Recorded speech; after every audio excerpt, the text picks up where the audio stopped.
Right, it is going live. Music.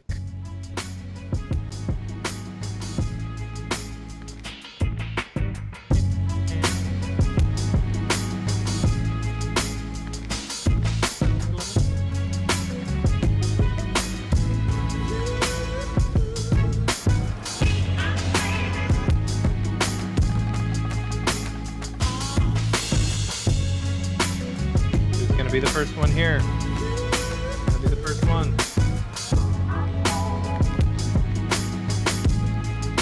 Oh, 4 people watching now. Who's gonna be the first one to comment? How did I get logged out the last second? What is going on? It's me! What's up, Rick Bogus?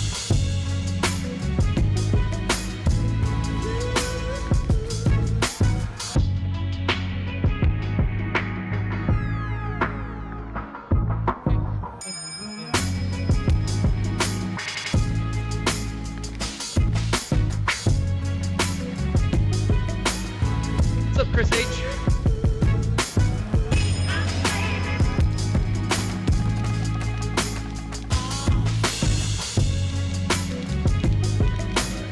That signal's going out.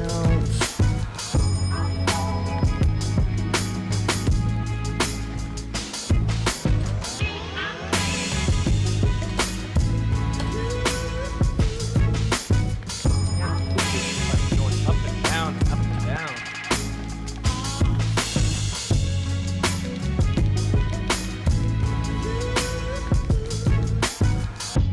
Okay, that signal's out.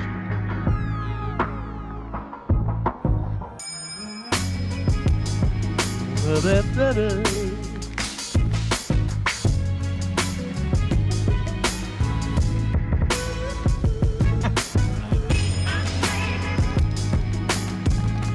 up, Gap Grant?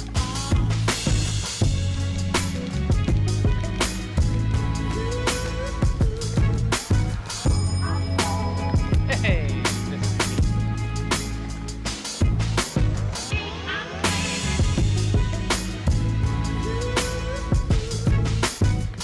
need a nap.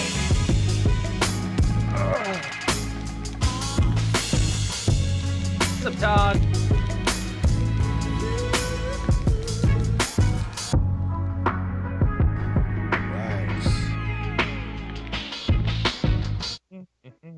Right. I think we are ready to go here. What What up? up, everybody? Our faces are on the stream. Let's make sure that the old chatty chat's working. Always have an issue with that. GLLO. Hello. All right, we'll see if that comes up. All right. Looks like we're good here. I'm going to start recording locally Big hair day. on my end here. So if so just keep an eye on your waveform during the show. If anything happens, we'll just pause for the cause and fix that. I am rolling. I got my notes. I'm good to I'm go rolling. here. Everybody else rolling. Rolling that beautiful bean footage. All right. People know what roll that beautiful bean footage is anymore. I do. I don't know. Like, that guy and his dog got really famous, you know? And Oh, then we can't hear got you too anymore, cool. Patrick. What happened? Where'd your audio go? Nope, No, can't I hear you. lost you. I'm assuming you're saying, can you hear me? Yeah, no. Oh, slightly. Super low now. Slightly. Don't worry, that always happens as soon as we start the show. It's all right. Yeah, glad we're prepared. No, it's like way down. I wonder if that automatic thing kicked in on Skype or something on your input. It's all good. Nope, still nothing. Minus one person, not enough mustache. What does that mean? Are they implying I don't have enough? Can barely hear you. Nope. 9. Weird, it's working. You want to try calling us back? Maybe it's Skype.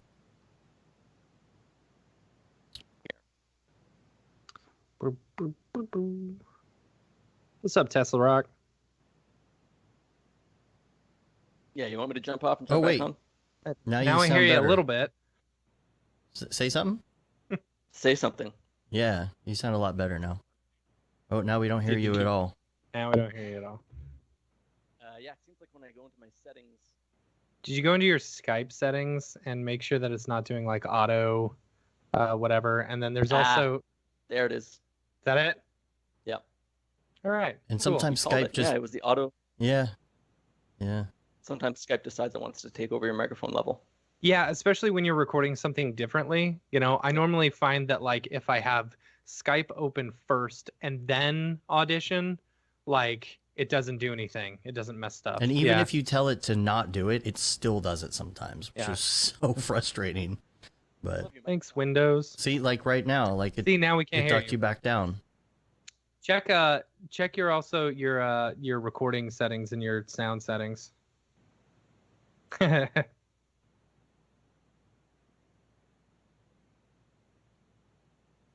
This should be good. No, it's super low. Yeah. Test 1 2 1 2. See, why are mine low now? Oh, you're fine. You haven't changed, Matt. Well, yeah, it changed it to like 59 instead of 80. Whatever. Now I'm at 80.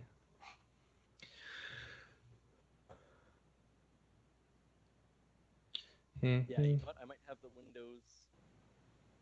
Yeah, you're like level 0.1 at this point. Right. How about now? No. Jeez, it's weird. It's working. Might have to do a It was working right before the show, everyone. It's been working for the last 35 minutes. for the last Oh, here we 35 go. minutes. Oh, Wow, you know what? I'm gonna have to keep the Skype settings up and be constantly grabbing the volume and turning it back up here because I turned See, it to no, 0. there should be a. Did you check your microphone properties in your Windows like audio settings? Yeah, did? there's an automatically reduce. Yeah. There's an automatically reduce when you're on a call thing. We should be good though. I'll keep Yeah. an eye on it. cool. Okay, Cool. cool. All right. Do this. We are good to go. Okay, let's do a sync. I'll Yep. do 1, 2, 3, clap. 1, 2, 3. All right. As we do in the Oh gosh. Yeah. What if promo video. Yeah. I told you that Audacity? Oh, see, you're down again. Ah, you're so low. You're so low. Okay, you know what it is? It's when I turn on Audacity to record my audio. Really? Yeah, see, I bet Audacity you just- anything, it's grabbing the microphone properties. Check Yeah. it to make sure it's not automatically changing, because mine do. Yeah, I saw it. I saw it go down in Skype. We're good though. You want to redo the clap?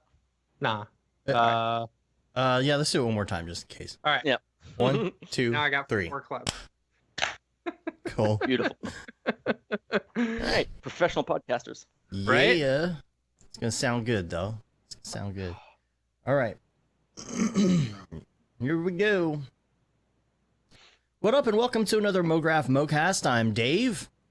And I'm Matt, and joining us today is our good friend, Mr. Patrick Letourneau. Hello, Internet. And Mograph is a supplement to our site, mograph.com, which is a motion graphics tutorial site with tutorials, plugins, podcasts, and other Mograph stuff. And on the show, we talk about everything ranging from motion graphics to Cinema 4D, After Effects, plugins, render engines, doing business, doing taxes, being a contractor, or working for the man. And you can email us, info@mograph.com. Let us know what you think about the show, and let us know if you have any questions, concerns, comments, queries, grievances, and we'll address them. We love to hear from people about stuff. If you're a noob, if you're an expert, doesn't matter what it is. Love to hear from you and get ideas. You're the producer. You can come up with a show topic and send it up This to is us. your show. It's your show. It's your Yeah. world, and I'm just a squirrel. And so we've got a couple things this week in our week wrap up that I wanted to mention. Which number one is first, I did want to mention that later in the show we are going to be talking about the 3D motion plus the 3D design plus motion tour. Said it backwards there. Yes. This is Maxon's Roadshow. We're going to have Matthias, EJ, and Chris Schmidt on later on in the show in a segment to talk about what's going on with that. I'm really excited. There's going to be the kickoff with the Austin Roadshow. Matt, you and I are going to go down there. We're going to speak on Absolutely. a panel with a bunch of other really cool people, so we'll be talking about that.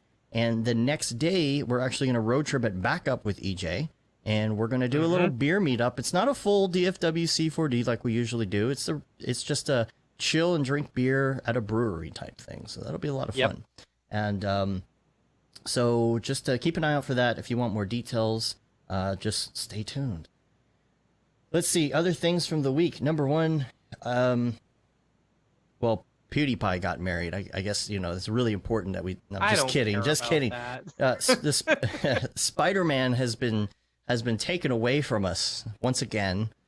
I don't know if that's important or not, but I just thought that I'd mention that too.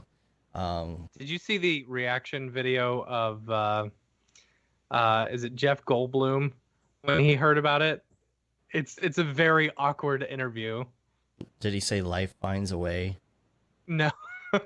Maybe it will. I bet you anything, the backlash, it's gonna come back. So I don't know. He says other things, Dave. He's not that much of a one-trick pony. Come on. Yeah. And also the big Beeple event was this week, and I had a lot of FOMO at Gallery Show. Man, Nose Man. It's good to know that my Beeple like toy, Yeah. Because in case y'all don't know this, Beeple was actually named after this little toy called a Beeple. And he was selling one there for like $14,000 or something like that. Yeah, it was funny. Liam posted it, I think, on the Slack. I was like, oh, it's good to know that my Beeple's worth $14,000 when you can just go on eBay and buy one for $50.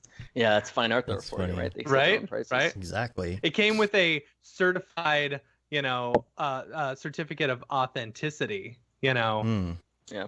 Oh, it Kissed was an by Beeple. illustration. Yeah, It was included a Beeple. Okay. Oh, it came with Okay. it. Okay. Came with it. Gotcha. That makes Gotcha. sense. Yeah, Okay. Nose Man sent a photo to me from there. I was like super FOMOing. But anyway, other things this week. Mark's Houdini course I've been working on a lot lately, and I'm so excited about it. I'm so excited. Yeah, dude. It's gonna be a good course. I got a lot of work to do to get it ready for the fall.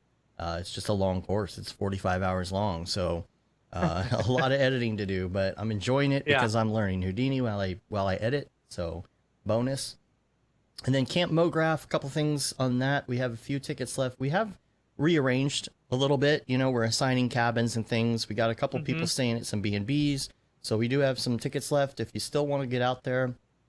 The sales You have about Mm-hmm. 2 weeks left. Yeah. Ticket sales end September 6th. Mhm. So not this Friday, but the Friday after. And So make sure if you're on the fence, hop in, get some tickets, and our join us. Our It's going to be sponsors, a lot of fun. Our sponsors, by the way. Yes. Let's mention our yes. sponsors. Yes. Yes. So a big shout out and a lot of love to our two village sponsors, both Maxon and Octane Render. And then we've got Pixel Plow as one of our gold sponsors. Big shout out to them. We love Mr. Plow.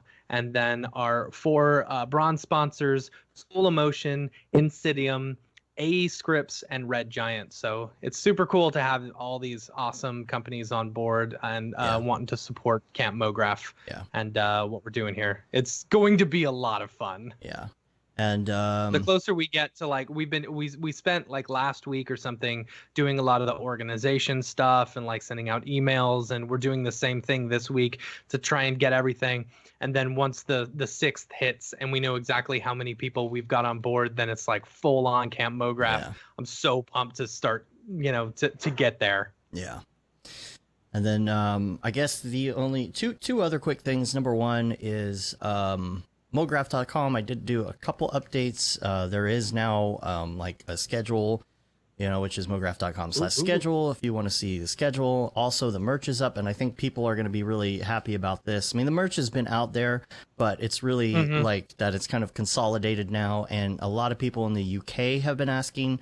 So there are links to the ones that we can put in the Amazon UK store. It just depends. They don't allow us to put all the merch up yet, but do we have the render things one up there too? Oh yeah, for the UK, all the render there things. You can you get go. the shirt. You can get the shirt. That's Okay. it. Yeah. So not the hoodie. people would be happy to know that that's out there. And yes, I had another quick question. If anyone has any good suggestions for a relatively cheap gaming computer build on like PC Part Picker for kids, you know, for playing Fortnite and whatnot. I've been looking at some lists and stuff, but I thought if anyone has, you know, something like that, my daughter and I are going to build a computer together. So that's really what we're. Oh, what yeah. we're If you're going wanting for. to build it, Yeah. you know, that's probably different. Like me, I know you can go to Best Buy and get like a cheap $500 computer that's good enough for VR or something like that, or pop one of your old 980s in there. You know, it'd be fine. That's what I'm doing. Yeah. So all that being said, Patrick, let's talk about you and your background. Let's learn about you. Let's learn about you. All right. Broad subject of endless interest. Yeah. Well, how did you get interested in this field? I guess first of all would be the question. 2004, 14 years old, watching Lord of the Rings, as many people my age. 2004, 14 years old. Oh man, I'm old. Oh man, that hurts, dude. Yeah. All right, go ahead. I don't know if you guys had those extended edition Lord of the Rings DVD sets, like the big comic box. Yeah. So watching the behind the scenes stuff on that really got me really interested in it. That was probably like the inception of my interest in art, in visual effects at least. Yeah, up until then I had played a lot with, I don't know if you guys remember Bryce. Oh yeah. Yeah. Oh yeah. I was big into Bryce. Bryce was like, you know, it came on a demo disc. So a little more background. I grew up way out in the middle of the forest. Like, think of a house in the woods, dial-up internet up until 2009.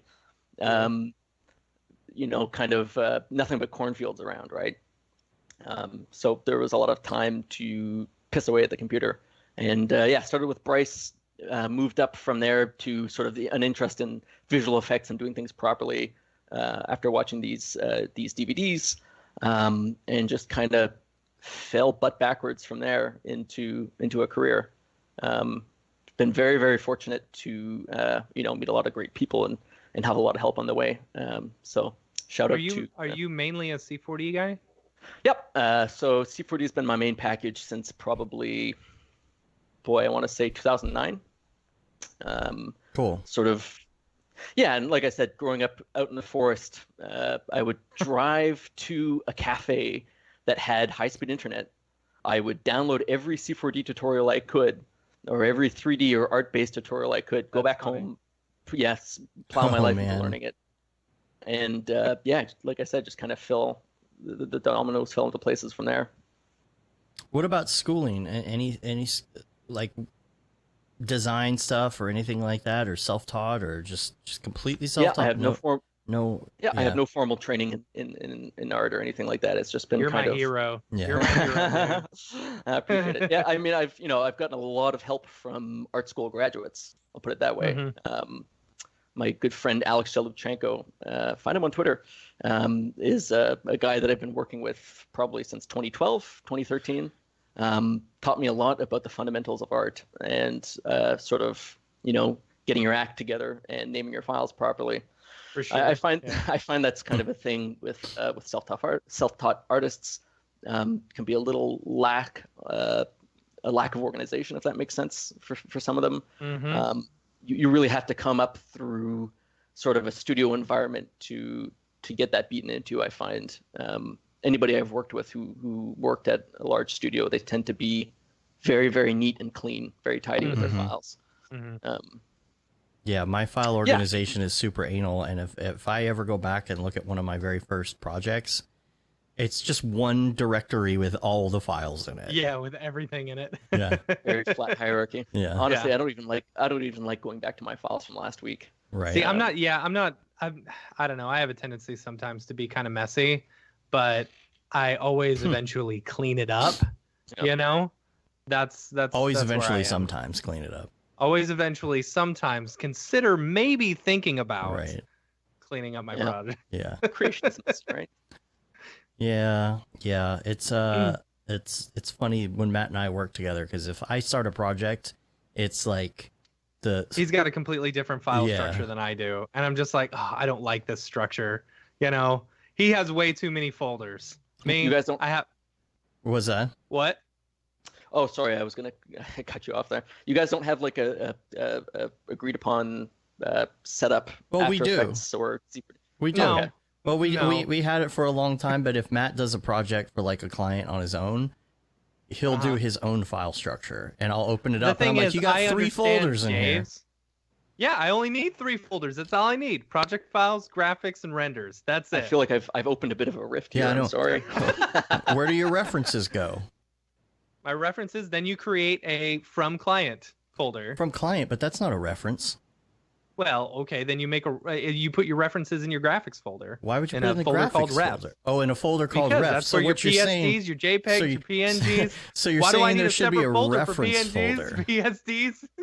I don't have a folder for PSDs. And no. Yes, you do. No, I don't. Absolutely, you do. I do not. Oh, I have. I'm gonna look it up No. right now. I guarantee you do. I got one for vectors. I got one for Photoshop files. I've got one for references. Now, don't look up that old file structure No, for 2 years you ago. have a PSD. That's you have a right. PSD folder. Uh-huh. You know, you've got a footage folder, For footage. C4D, AEP. uh-huh. Like, why do you need the AEP and the C4D? Can't you just put them in one folder called project files? You want me to put After Effects and Cinema 4D files in the same folder? Ooh. Yeah, because you do project files. You do Oh. you do dude. project files, Oh, and then you Cross the do line. C4D in its own folder and After Effects in its own gross. Yeah, I don't think I can be on this podcast. No, you got to keep them why separate, is that man. such Keep a your big dimensions deal? separate. Got to keep them separated. Well, yeah, you Yeah. keep them separate. You have your your After Effects files in one folder and your C4D files, like That's what I project do. files. That's where it is. Ooh, man. Please don't fight. Controversial, man. But it's all right because usually we're working with like our own individual clients, you know. So Matt can do it his way, I can do it my way, you know. Yeah. Usually it's separate anyway. So, you know. Oh, that's funny, Nick. Pickle Nick said, "This is why I don't organize my files." Yeah, that's funny. I know, Nick. Controversial. I know. Yeah, I came up in Maya actually. Most of my early career was doing video game assets, which sort of feeds into my current career doing visual effects, where sort of the efficiency of modeling comes in, and keeping everything bare bones. But with Maya, the big thing was putting underscores and everything instead of spaces. So every time I use a space in every time I use a space in a name, my coworker Alex, this really strict to the point Russian guy, would be like, no, clean your shit up and sit me down and go through all my files. And yeah, that was an interesting So experience. Like I said, do you use article- underscores then, or no? Do you still use them? Nah, No. they've fallen out of favor with me. Who Yeah. wants to I press use 2 buttons? underscores. Yeah. You got to press 2 buttons to put them in. I think That's all I think the original reason was because if you were using things like servers and like file paths and stuff like that, it could get hairy. But now that's not really And such I a want big. to say, like Mac back in the day or PC back in the day, one of the two, or maybe both, couldn't do spaces for the Right. longest time. Yeah. I think it might be a more software dependent. As far as I know, at least within Maya, it was a thing that you. This was used. before your time, Patrick. This is before Ah, your time. okay. Talking pre graphic user interface. That's funny. That's funny. So tell us about your career path though. So you got into this, and then what got you on your path to your career once you really started moving? So, let's see here. Let me retrace. Didn't think I'd be asked about this. So it started out, as a hobby, right? Playing with these 3D programs, Bryce, that kind of thing, getting whatever demo I could of whatever software to see what it was about. And from there, I guess it just continued as like a personal passion to the point that I saw a job listing not too far from where I lived in a small town to do. Actually, sorry, my partner saw this. She pointed me to it, kind of asking me to get my act together. It was it just listed a job that just listed After Effects, Adobe Creative Suite as things that were required of whoever was working on it. And for me, it was weird to see this local ad that had the software that I used in it. So I ended up going in, interviewing. At the time, I'd been playing with RealFlow a lot, so I was like over the top, like, oh, I can do visual effects. Yeah. And it turned out it was a 2D, sort of an LED signage thing. So this was That's probably funny. around 2010, 2011. It was a 128 by 64 pixel sign Was it single color, or was it No, multiple color? full RGB, 60 FPS. Nice. 60 nice. FPS Ooh, is 60 FPS. That's nice. because a lot of stuff these days still isn't 60 FPS, right? A lot of Yeah. motion design isn't. So that was sort of my entrance into the industry, and I guess you could call that more of a traditional motion graphics job, right? Sort of 2D stuff, After Effects, everything. I did try going over the top, and like this was in a town of a couple thousand people, right? Mhm. I'm not sure why this sign or this job existed. I think it was a community development thing, but I was using like fluid sim tools to like, there was like a hot dog stand or something that had an ad, and I had like fluid simulated ketchup and mustard flying at a 3D hot dog, and I went very over the top. And from there, this sort of community development organization went under. And suddenly I was a freelancer. There was some sales element to it. We lost our salesman probably halfway through my tenure. So I became the designer and the salesperson, right? So I had to go to car dealerships and music festivals and stuff and try to, I have video of our 3 LED sign here if you'd like to. My voice cracking and sweat pouring down my face because I had never done any sort of in-person sales stuff like that before. But it was a really, really important experience, I think, in my life, teaching you to just show Talk people to what people. show people what you got, show people what you're Yeah. capable of. And if you're good at what you do, and if you're a decent person to get along with, it kind of it'll the rest will fill itself in. So yeah, after this company sort of went under, I had been on Twitter for about 6 months. My older brother Phil Letourneau is in the iOS industry, right? They do apps and that kind of thing. And he had pushed me for years to get into Twitter and to push my work and to market myself and to show people what I was capable of. So I had listened to him. I had probably had about 6 months to a year on Twitter at that point, and I just tweeted, "Hey, I am now a freelancer," fake it till you make it style. And it worked. From there, a theater chain in Canada here called Cineplex. It's like the AMC of Canada. One of the guys there picked up on that tweet and was interested in getting somebody to do some Cinema 4D stuff for the motion graphic style work.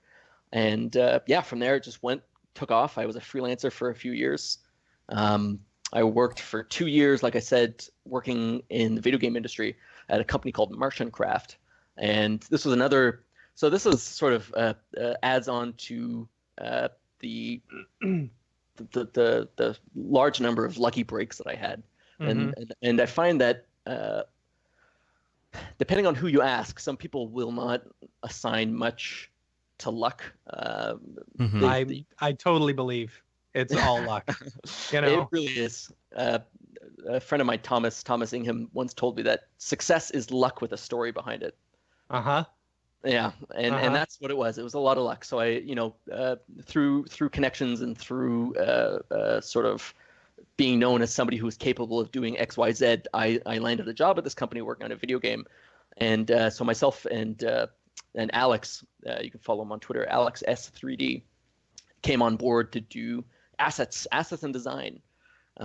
So we worked on a game for a couple years where we basically it was like being paid to go to college. It was really weird.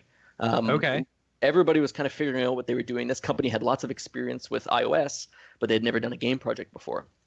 So they threw some artists at it and some programmers, and it was like a trial by fire. It was really great to be shown how little I knew, especially when it came to 3D asset preparation, efficient modeling, that kind of stuff. So yeah, 2 years of that, and then back to freelance for roughly until now. I did a lot of product work, a lot of film and television work, and currently I am helping out at Mad Microbe. We do medical visualization. That's awesome. Oh, that's fun. Yeah, they're a great bunch of guys. Joel Dubin, you might follow him on Twitter. He's been part of the Cinema 4D community for a very long time. Really, really knows his stuff. Great guy. Him and Mitch Wishart and Mike have put together a really great company that is just we're growing really quickly. So if you're a 3D artist and you're really good, hit us up because we're hiring. So yeah, I've beautiful sort of, work too there. Oh, thanks. Yeah, I appreciate it. Not a lot of what I've done is made. I don't think any of what I've done has made it onto the website as of yet. I'm hoping to sort of refresh and update a lot of our real work and a lot of what's been put out there. Amazingly, a lot of that real is physical render. Oh, really? Yeah. Yeah. So Was one of their guys at SIGGRAPH this year? I don't think we sent anybody else to SIGGRAPH. Okay. I was at SIGGRAPH. Alex, my coworker at he's working at Mad Micro with me now as well, was at SIGGRAPH. Yeah, so part of my current sort of task list is pushing the whole company towards new visual effects based workflows. So Redshift, node based compositing. You know, I'm a big Fusion advocate, Blackmagic Fusion. So sort of overseeing sort of pipeline development and look development. So moving, let me ask you this: as a fusion dude, you know, how'd you find the transition from After Effects to Fusion? So that's an interesting question. Mm-hmm. The first time I used Fusion was to do sort of a director's cut of an ad that I had worked on with Jeff Bryant. Jeff Bryant and I can't remember who else we had on that job. Anyways, so it was 3D sort of visual effects stuff. I think it's still in my reel. If you go to polygons.ca, it's the little ladybug thing, moving up to a castle. So I had sort of composited the job already in After Effects.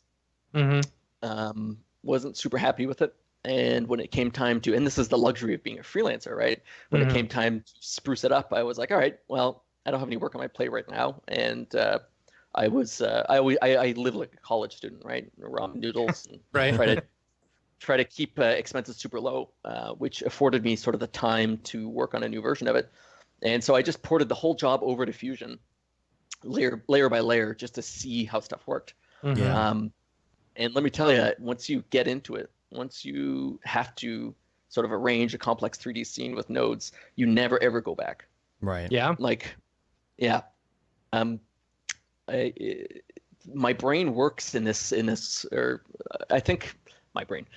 I think visual effects as a workflow works when you have this node-based layout where you can see every part of your shot and every part of the components of that part of the shot at once on a node graph, right?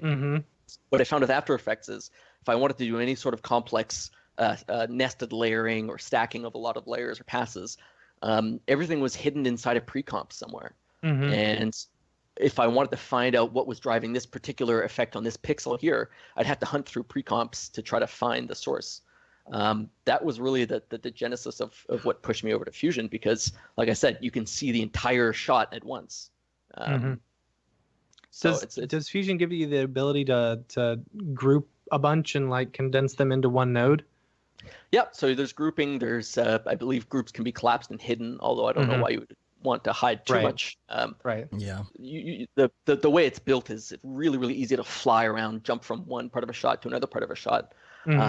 And because right now my workflow relies heavily on Cryptomat and light pass AOVs. So, you know, when I put out a shot, every light or every 2 or 3 lights are grouped and output is a separate EXR sequence. So that I can go in post and tweak everything about that shot or apply effects only to one group of lights and not to another group of lights. That kind of thing, it would be just it would be torture in After Effects. Yeah, for sure. Yeah. So I don't know how to go back. I don't know how to pull it out of my pipeline. Yeah, that's one of those things where, like, you know, just the fact that if you want to use something as a source in like 3 different places, you can just, you know, drag that node to those 3 different things. You don't have to copy it in there 3 times. The one things that I don't love are I don't like. This is just me personally, right?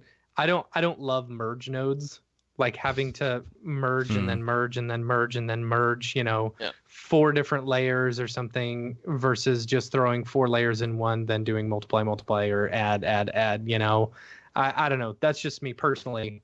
But I get the workflow ability of being able to see everything at once. It's kind of nice. Yeah, merge nodes is like merge nodes are sort of the initial pain of getting into it. It's like, I can't just drag this on top of that every time but once you get into it, I find sort of layering stuff in and rearranging layers is like it's a one-time thing, right? Yeah. You get in there, you get your layers stacked, and Everything after that is just kind of tweaking effects. For and sure. tweaking, Yeah. intensities of this and that. And there are ways you can have if you select two nodes and then type in the merge command to create a merge node, it'll automatically layer them and stuff. So that kind of stuff just makes it a little bit faster. But once you really get into it, I find that the compositing stage, at least for me as a 3D artist, I spend almost as much time in comp as I spend in C4D.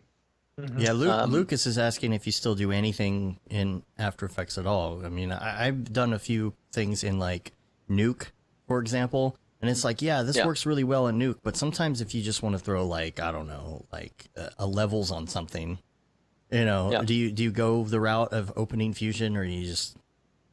I open up Fusion for that. Yeah, I mean, like I said, it's a paradigm shift. Not to be too much of a with the platitudes here, but it's a total paradigm shift where once you realize that you just plug this into that and it's like Lego, you have no reason to really open anything else. Right. To open anything else up. I know people who even use it as a Photoshop replacement.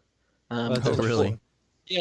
Yeah. I mean, it's slightly limited in that capacity, but there's a full paint tool set in there. It's really good at handling big pieces of data, basically. So high res, uncompressed, 32-bit EXRs, it just kind of chews them up. It's way faster at rendering too. So rendering is GPU accelerated and really efficiently multi-threaded. And I've got a tweet, I think it used to be pinned, maybe it's not pinned anymore, where I sort of show a node graph, or it might be in the replies for this pinned tweet. I show a node graph kind of spitting out the shot, right? And it's just super satisfying to watch. When you go to hit render and you get to watch this little computer bleeping away with all these lights flickering and showing each element of the shot happening. Another part of it that can become useful with that is you get a live sort of debug of what's slow in your shot. So in After Effects, if I have a comp that's slow, I don't really have a way to debug that. Right. In Fusion, I can just look and see which nodes are lit up for a long time. Yeah, that makes sense. So it leads to it sort of forces you into habits like caching certain nodes to disk. So right. At any point in your branch, you can say, "Hey, cache this to disk," and just load it up next time I request that part of the branch instead of recalculating everything behind it. Yeah, that's smart.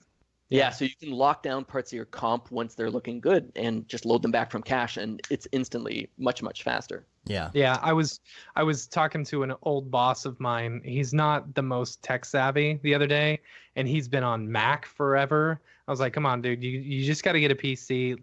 I will build you a PC for free if you just buy the parts, Right. and you'll be so much happier. And he called me up the other day and he's like, oh yeah, I got this new PC, and I really like it, but it's weird. I pull stuff up in After Effects and it's just not much faster. And I'm like, well, yeah, because it only handles one core throughout the entire thing, Right. Oh. Yeah, After Effects is an interesting beast. From what I understand, at least from management, is there's no real typical use case for After Effects. There's no typical After Effects user. It's a very, very broad user base that do a lot of different stuff with it, and no two workflows are completely the same. Yeah, for sure. With a small team, it's not a large team developing After Effects. They have to sort of pick and choose their battles and where they're going to make improvements to the core of the thing, because it's similar to Maxon. Maxon doesn't have a huge team on working on cinema, so they have to sort of pick their battles and try to make it as good for as many people as possible. The thing with Fusion is it's hardcore. It was birthed for visual effects. They're pushing motion graphics now in their marketing materials, but it kind of feels like an also ran, right? It's not, as far as I can tell, being adopted by the motion graphics community in a large way. Yeah, a little bit. So yeah, for visual effects, there's ramblings, but Oh, you're seeing some, are you? Yeah, but I don't know. You've definitely got your pulse on the Mograph community a lot more than I do, right? I don't actually typically describe myself as in the field of motion graphics to begin with. Sort of. Because you say motion graphics to anyone who's not in the industry and they don't know what you're talking about.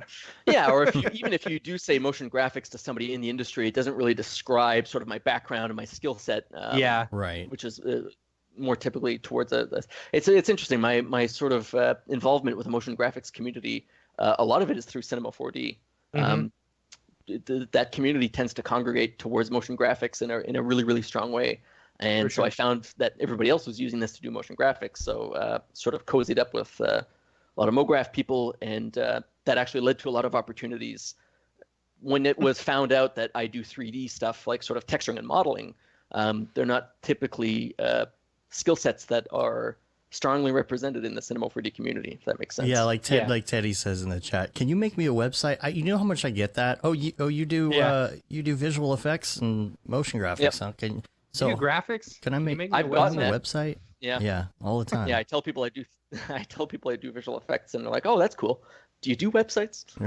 Yeah. Yeah, it's like a total. They in one ear out the other. It seems. It's like, oh, you're a doctor, huh? Can you fix my car? What? All right. Anywho, that's funny. It's funny. I apologize that I'm eating during the show, but I made the terrible mistake of taking my antibiotic on an empty stomach. So Oh yeah. Oh boy. Yeah, you don't I'm wanna do trying that. not to puke on you there. So that would not be a good. We've had a few of those shows where Dave's had to leave a few times to puke. I just disappear. Yeah. So Do you guys remember when George H.W. Bush threw up on what was it, the Japanese Prime Minister? oh Yes. yeah. Yeah. I never actually saw it, but I do remember the Mad magazine showing him doing that. Yes. R.I.P. Mad Magazine, by the way. That's going away, Yeah, right? I know. Yeah. Yeah, I think its last issue was this past month. It's crazy. Really? Man. Yeah. It's really strange to see how these cultural landmarks, these things that everybody knew about in say the 1990s, are just kind of Yeah. fading away. Right? Yeah. TV Guide got bought for $1. Oh, that's funny. Man. Yeah, TV Guide became this worthless thing that nobody wanted, right? It was an albatross. Yeah. It cost more money than it made. Yeah.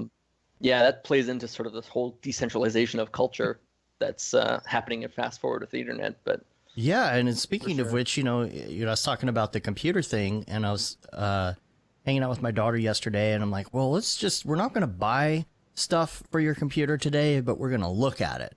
We're going to look around, because we have Fry's here, and Fry's is in like California and a couple other places around the U.S., and it is just a mega superstore of everything electronic you can think of, from stereos and TVs down to resistors and everything else. And we walked in there, and I guess they're like starting to go out of business, like all of them. So they're not restocking. I wish I had the photo to pull up. It was the saddest thing I've ever seen. It had a whole section that said motherboards, where they used to have them all up on the wall for display, and it was completely empty. And they just had a bunch of Avion water, like hundreds of Avion waters sitting there, and empty rows of shelves. And I'm like, this is so sad. Like the internet and like the culture of buying everything online has put a cool place like this out of business, yeah, that's the death of American retail, unfortunately. Yeah.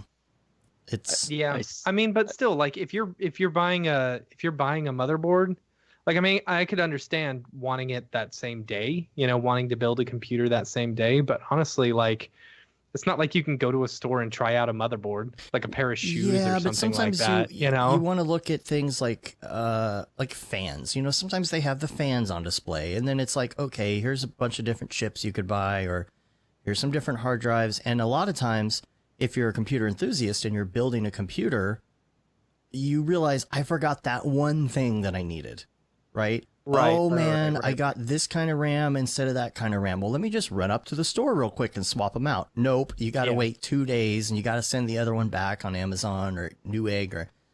That's the thing that I miss about that, because as a kid I used to buy resistors, and work on little electronics projects and things like that. You can't do that anymore, and it's unfortunate. When I was a kid. Yeah. You kids these days with your online shopping. Yeah. So that's an interesting tangent. There's a couple of ways to think about that. One is sort of the death of localized expertise. When you don't have this shop to go to, you don't have these experts to ask questions about this and that, and to give advice on sort of purchases. Personally, for me, and I don't know if this is too political, but sort of concentration of wealth that happens with the internet. The fact that all these, it used to be hundreds and hundreds and thousands, tens of thousands of retail stores turn into one website that you go to. Yeah. One or two websites, and it's one or two people pulling in all the revenue for computer parts, or a large chunk of it at least. It's the same with I do a lot of bike riding, so bike shops are dying out. People go on the internet. Yeah. But these were localized, almost part of the community, right? These hubs of expertise that you could go to and sort of learn from are being pushed aside because they can't compete on price. Yeah. And when you don't have to pay storefront employees, of course you can make things cheap, right? So we're all sort of voting with our wallets, but I think it's unfortunate that these things are kind of falling by the wayside. It's happening with even taxis. If you think about Uber and Lyft, right? All the sort of taxi money that used to be distributed amongst tens of thousands of companies is going to two companies in San Francisco. Yeah. That's a huge amount of revenue going to two companies that used to be distributed. And this isn't a defense of taxi companies. I've never had a pleasant experience in a taxi. But it's definitely something that is in the back of my head as I plan my my cabin in the woods to retire away from society. It's definitely in the back of my head that the internet is hyper accelerating this concentration of wealth, this death of expertise, and kind of like a fracturing of the community, right? Why go out to the store and interact with a person when you can sit and click and order your thing off Amazon? And I say this as somebody who I buy scissors on Amazon. I buy everything on Amazon. Yeah. I'm part of the problem. Yeah. I was funny story. So I noticed that I'm in the process of buying a new car or looking at new cars and stuff like that. And I was like, well, how many miles do I actually drive? Because I work from home, and like last year, I think I clocked like 7,000 miles total on my car, which is like next to nothing. But I realized I was taking my kid to daycare every day, which is like, 15-minute drive down the street. I realized I was due for a oil change, because they say every 3 months or 3,000 miles. And so the 3 months was up. It was actually 4 months since that happened. And I was only at like 1,000 miles, Yeah. Oh, geez. Yeah. Yeah. So like I apparently drive 300 miles a month, which is and nothing. at that point, buy a $2,000 Craigslist car, right? Exactly. Yeah. Exactly. Yeah. Don't get me started on cars and as an investment. That's like See, you lose I don't know. I want to. So, in case anyone who doesn't know, we're having another child. Woo! First time announcing it on the. Yeah. Thanks. So, we're having another kid, and so I've got a 2-door Jeep right now, and I really need a 4-door Jeep because getting 2 kids into a back of a 2-door car is just awful. Or maybe getting not a one Jeep. back there is awful. Or maybe not a Jeep. Unless you got the top down, Yeah. So. Well, and the thing about these shops, like a couple people are saying in the chat, it's like you said, the bike shop. I've got a great local bike shop, and I hope it never goes out of. I'm worried about that. And then, instrument shops, Guitar Center, where you have that. There's always that one guy, and you go in there and you always talk to him because like he's going to tell you what you need, and you're going to geek out. I used to go to CompUSA and geek out with the local Mac guy about Macs back in the day. You don't get that online in the same way. It's I don't know. If you can't go to a Mac store and geek out with a Mac person anymore. No, that's true. That's true. It's way too. I mean, I remember back in my day. No, back when they first opened the Apple Store in Dallas, you could go in and there wouldn't be anyone in there. Now you go into an Apple store and like it's all phones, elbow to elbow, because it's all phones. Someone's all frightening. phonies. All phony. No, I said phones. Is that what you said? Well, both, I guess. Phones and phonies. Oh, phones. Okay. I used like to buy the phony. resistors myself. Yeah.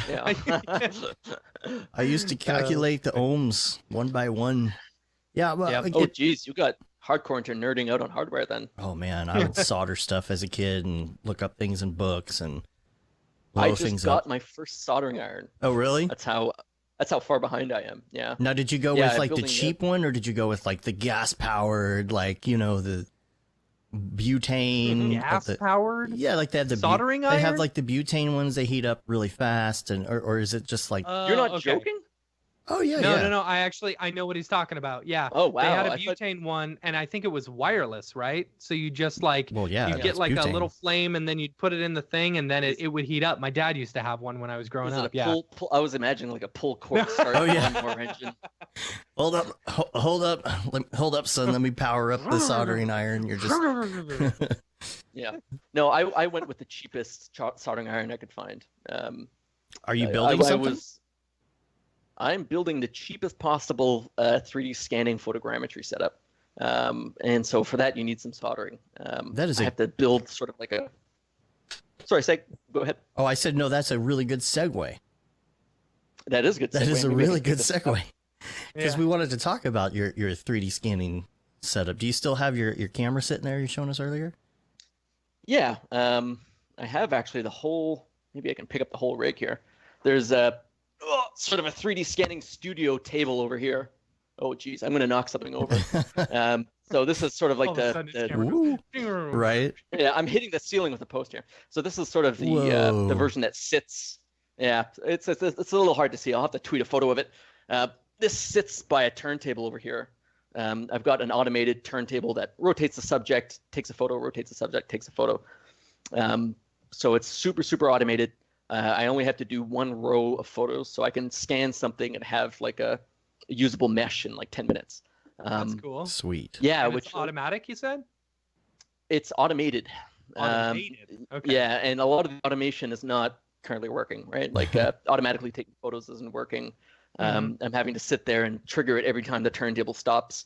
But you do that 24 times and you've got a finished product, which is a far cry from the early days of 3D scanning, at least for me, where I was kind of having to move Walk all the way around. around this Sure, thing. sure. Yeah. Yeah, so and that's the trouble with 3D scanning. You either have to have a ton of room like that to walk around the subject, or you have to have a turntable setup. Mm-hmm. And turntable setups have their own sort of pitfalls. A lot of software needs special treatment if you're doing turntables, like if you're using Agisoft Metashape, which used to be called Photoscan. You have to have a mask, or at least paint one mask and have it track that mask throughout all the photos so it knows what data to throw away. Reality capture is a little bit better, kind of seems to understand what you're throwing at it in a much smarter way. But yeah, I've been moving up a little bit in my sort of how much I'm letting myself play with this and spend on this, and went and bought this thing. So a guy I follow online works at Weta Digital, and he does asset acquisition for them, and recommended this ring light. Man. There's the front of it. You can see my MacGyvered polarizing filter on here. Yeah, I like So it. between this light, I've got two of these. Between this flash and polarization, I can get really flat, clean imagery with no reflections. I use a method called cross polarization. So if you polarize the light that's leaving your camera and then have a polarizing lens filter on your lens, you can sort of cancel out reflective light and only get the pure Interesting. and you can get the pure albedo of what you're looking at. So yeah, I'll have to tweet an image or put it up on Instagram, a video. Basically, you can go up to something and turn this polarizing filter and watch all the reflected light go away. Actually, I do have a tweet on this. If you scroll down on my Twitter a bit, there's sort of a video of a wrench, an old wrench, that just goes from a normal reflective looking wrench to this bright orange looking thing. And it sort of teaches you a lot about materials doing this, because this wrench is a metallic object, and metallic objects. Oh yeah, okay. Yeah, that's funny, because I was thinking to myself, oh, I saw a tweet something similar to this. It was you. Yeah. Yeah, so basically what you can do with cross polarization is and the reason you need to do this is because reflections really mess up 3D scanning. Wow. If there's a reflection on something, so if I take this I'm not going to be able to show anything reflective. So if I take this and turn it, and Dave, I'm posting I'm putting that tweet in there so you can show us. Yeah. Cool. And then So- go ahead. as you turn this thing, if you're taking a bunch of photos of it, if you've got reflections, they're either changing and moving as you're moving the object around, or in this case, because it's a cylinder, they're stationary. And this 3D scanning software photogrammetry software, more accurately, that's trying to track features on the surface of whatever you're taking photos of, gets really confused by these reflections. For sure, of course, yeah. So if you have a cross-polarized setup, there's the video. If you have a cross-polarized setup, you can cancel out those reflections and see the object for its pure albedo. So albedo is scattered light. That is great. Basically, the way it works is that the reflected light, if it's a sharp specular reflection, retains its polarization, right? So you're polarizing this light as it leaves the flash to have a certain orientation, and it comes back, and you've got this filter on the lens that can let you cancel that light out. But light that is scattered does not keep its polarization. Right. So what you end up with is, in the case of this wrench, you just basically see the rust. If it were like a mirror or a more mirror-like object, it would turn almost pure black. And so that's what you need for 3D scanning. There's a tweet, I think, before or after that where I show the sort of scan of the wrench and some mesh detail, and it comes out really, really nice. Yeah, that's the second one I sent you, Dave. You can pull that one up. Cool. That's what the mesh detail of that wrench was. Yeah, so 3D scanning pro tip, cross polarize. And I owe a lot to the online resources that I've learned from about this kind of stuff. So Ian Spriggs has a great article on cross polarization and its effects on 3D scanning.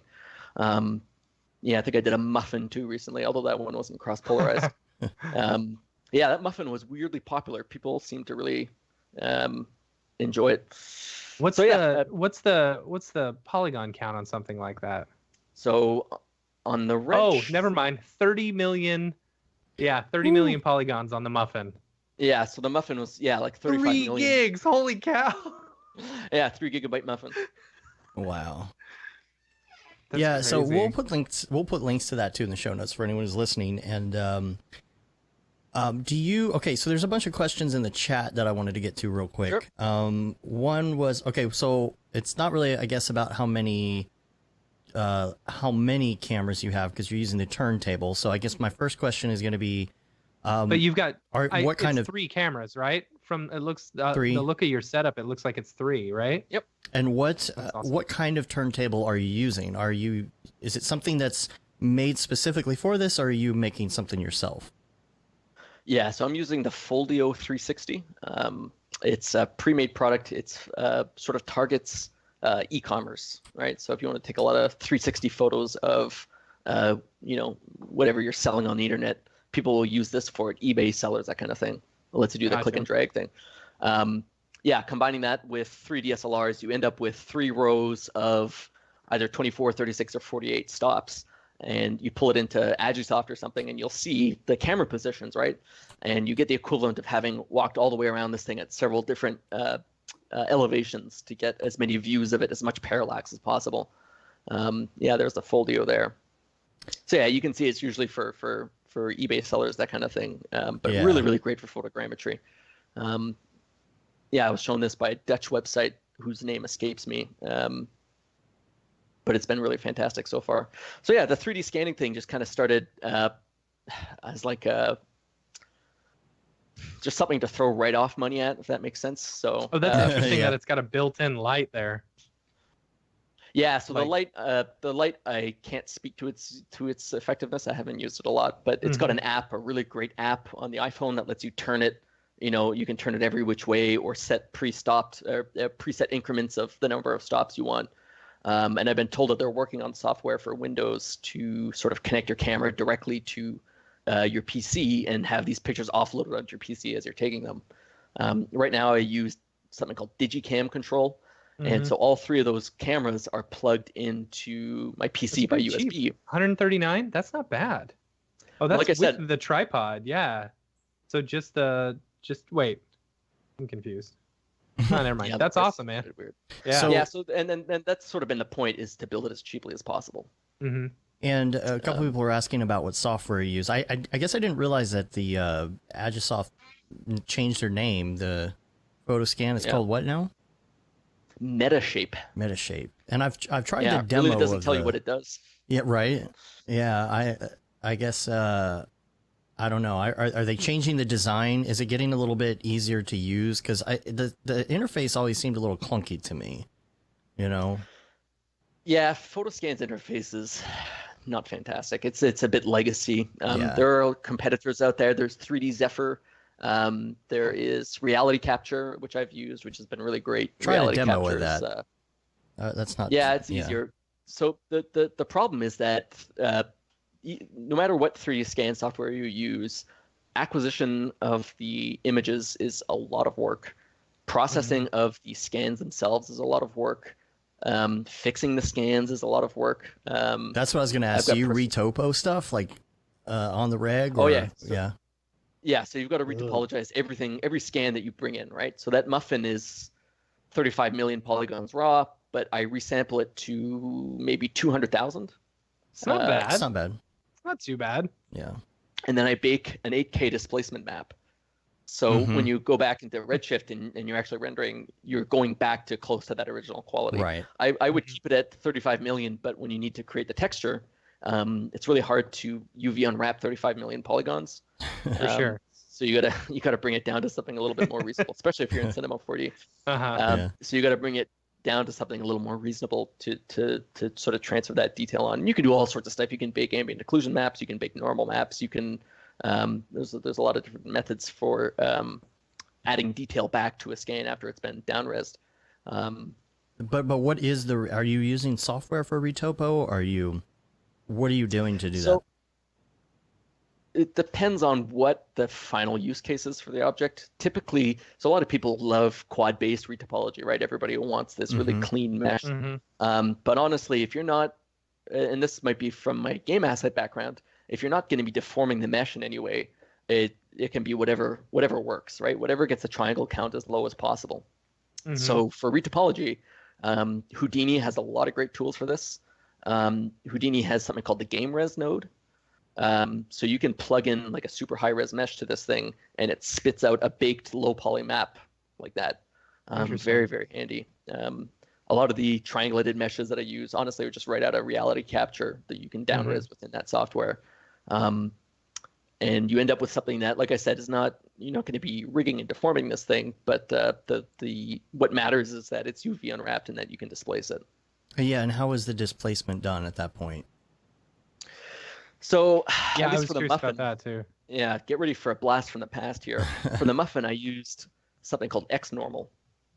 XNormal is this, like, if you've ever seen it, the interface looks like Winamp. It's the Winamp of baking software. It really whips the displacement's ass. Exactly. Yeah. I'd be surprised if that wasn't on their website. XNormal was used to do the displacement on that, but you can bake it in pretty much anything. Aaron Kovret, good friend of mine, did C4D talk at at NAB, where he talked about his methods with baking normal maps and stuff, and he was able to do that in Cinema. A lot of this can be done in Cinema. It might not be the least painful way, but it's workable if you need to do a presentation. From there, it's just a matter of what do you want to use this asset for? How low poly does it need to be? Do you need displacement on it at all? If you're doing like a background prop, you probably won't need to do sub-polygon displacement. But it's so great in Redshift that I've been sort of spoiled to just kind of throw as much as I want at the GPU and not have a problem. Right. A little more trouble with this kind of thing back in the Octane days. Yeah. Speaking of which, another segue. Let's go to Ravcock. What's your flavor?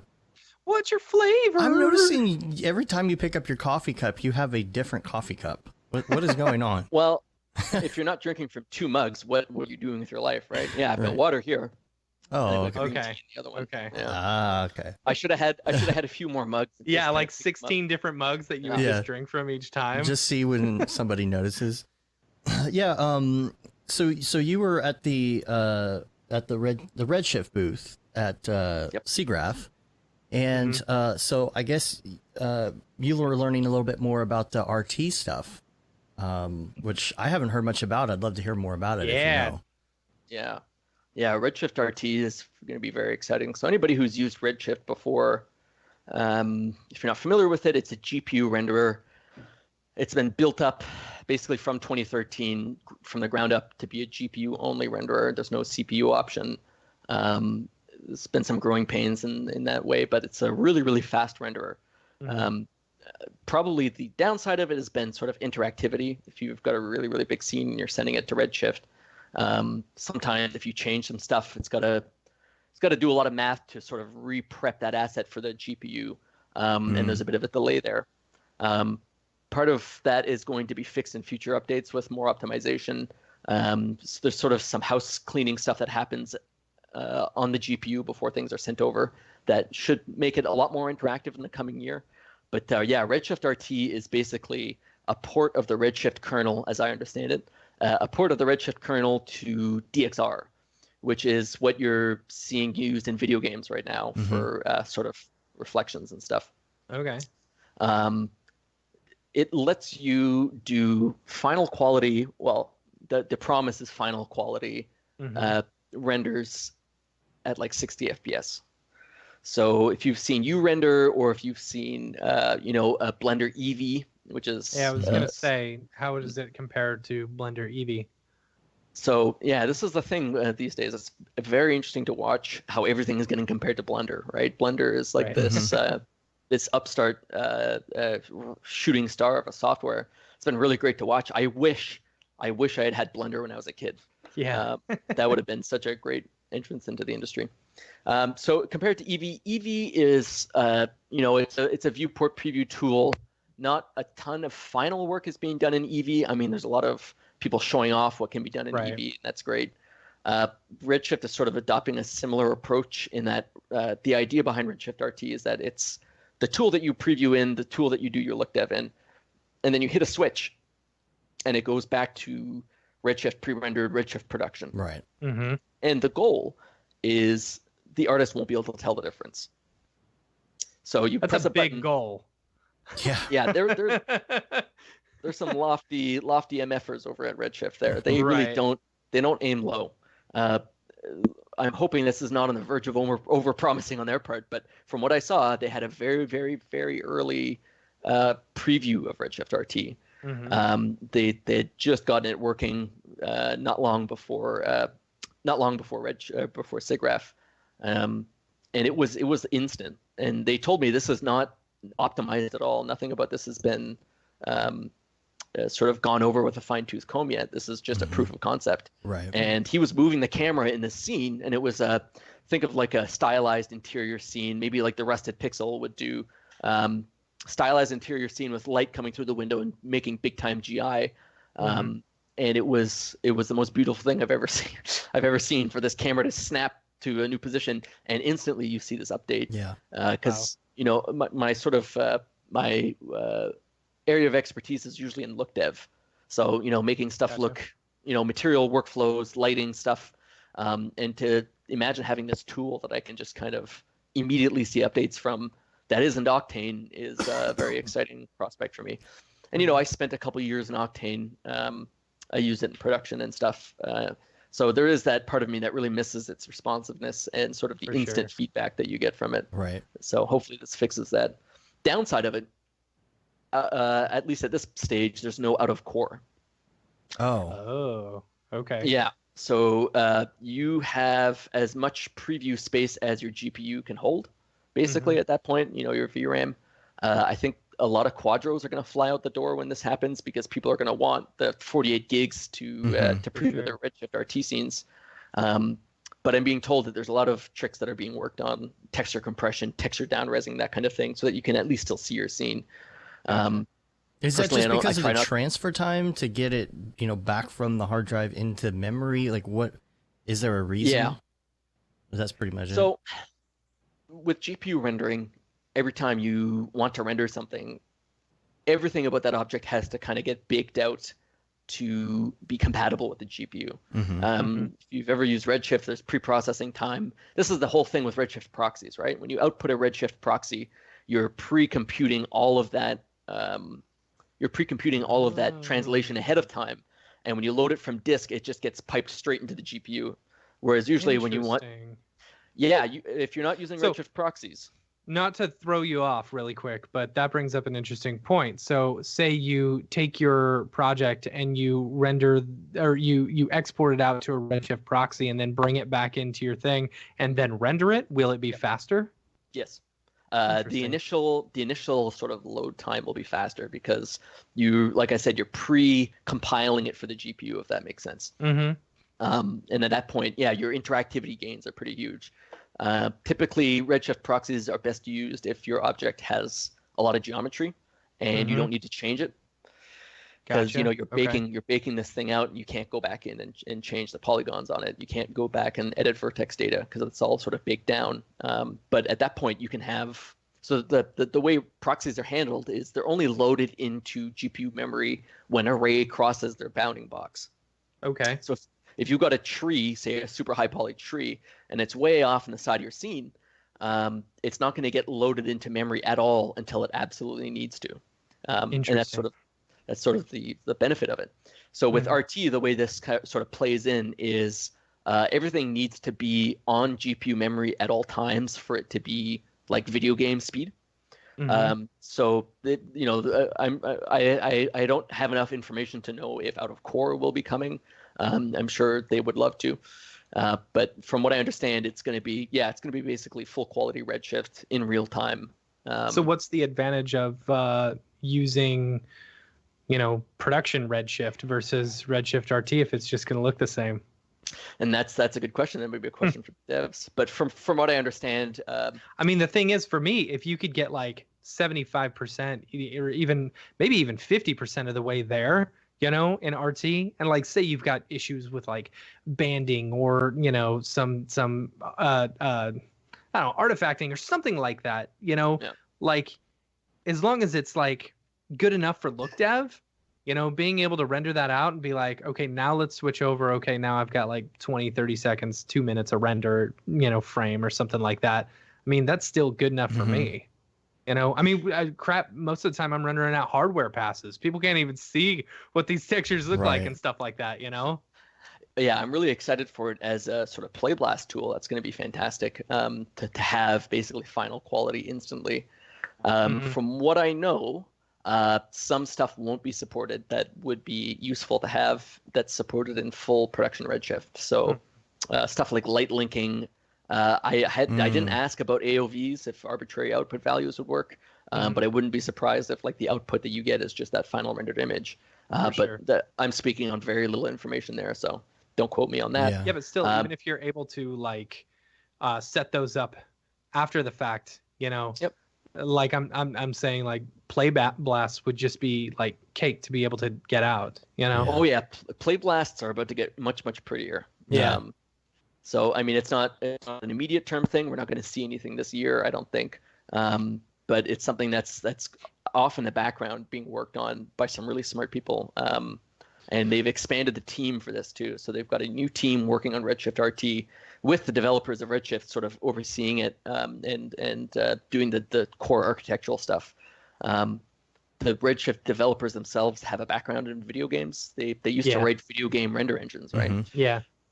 They did they were a little freaked out that I knew this detail. They did the render engine for the Da Vinci Code video game on PS2. Oh, that's funny. Yeah, I said that, and Rob Slater was like, "How did you know that?" And he was kind of backed up from me a little bit. Have you been following me? Yeah. Yeah, so the focus for them has always been on efficiency. They had to be efficient. When you're writing for the PS2, for the PS3, that kind of thing, you have limited resources to work with. So that's always been Redshift's MO.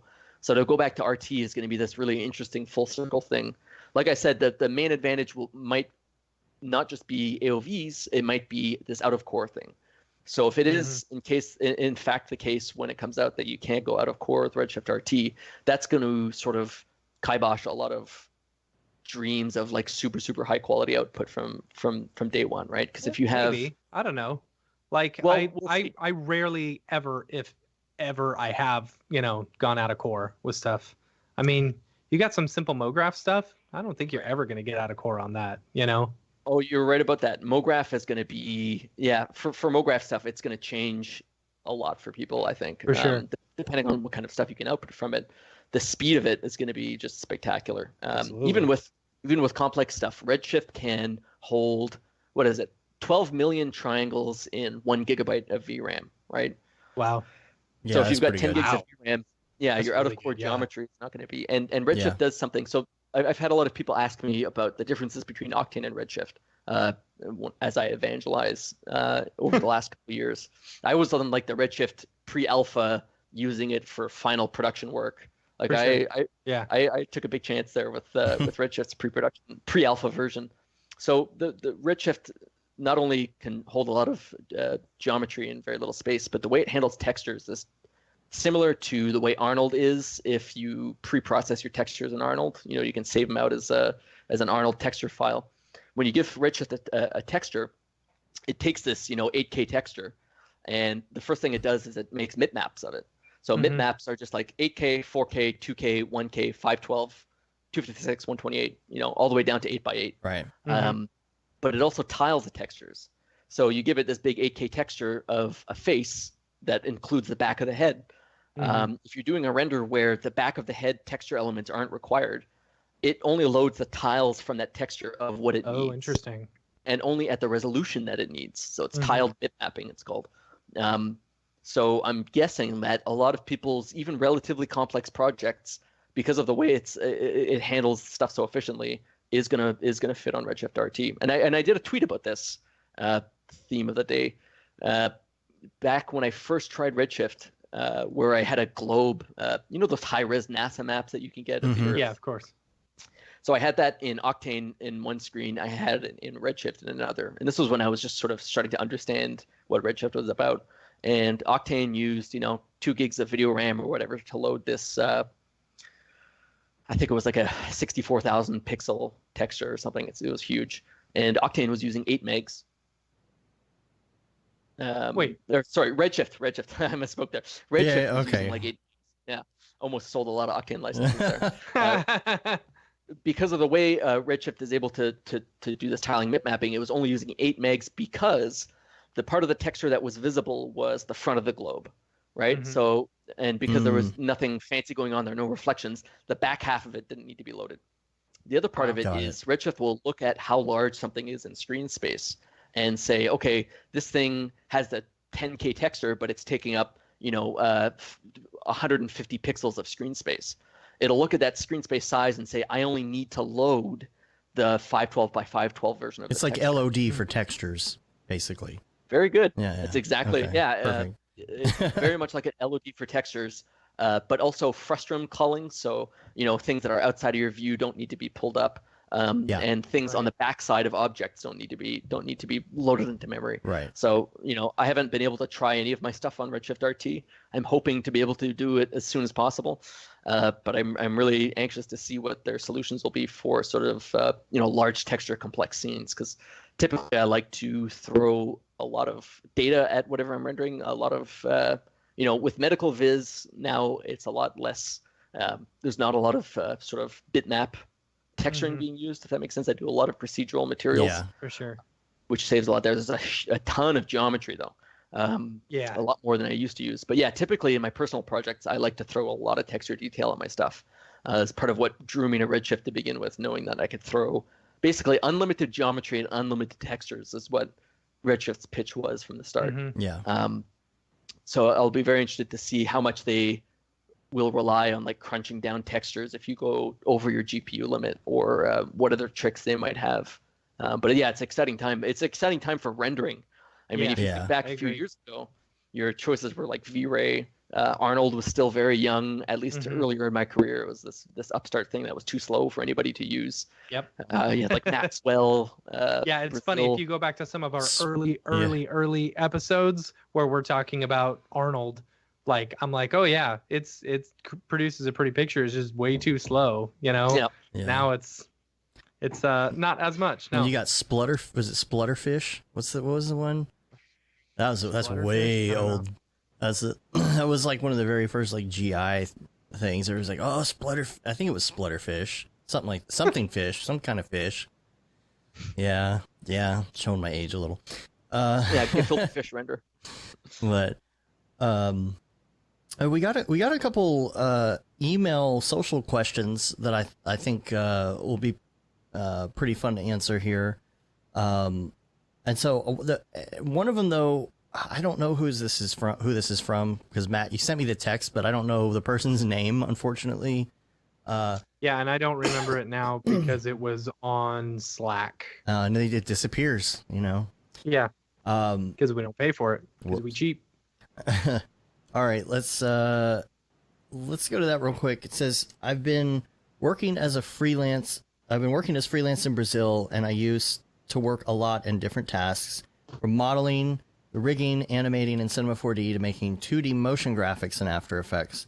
I feel that because I've been working most of the time by my own, I may be losing the opportunity to learn from others and other professionals working in different pipelines. A friend of mine who works as a chef used to work a couple of months out of the year for some restaurants around the world. And I was thinking if it'd be possible to do that as a motion designer. Do you think it's possible to approach some studios in the US or Europe looking for that kind of deal? That's a really great question.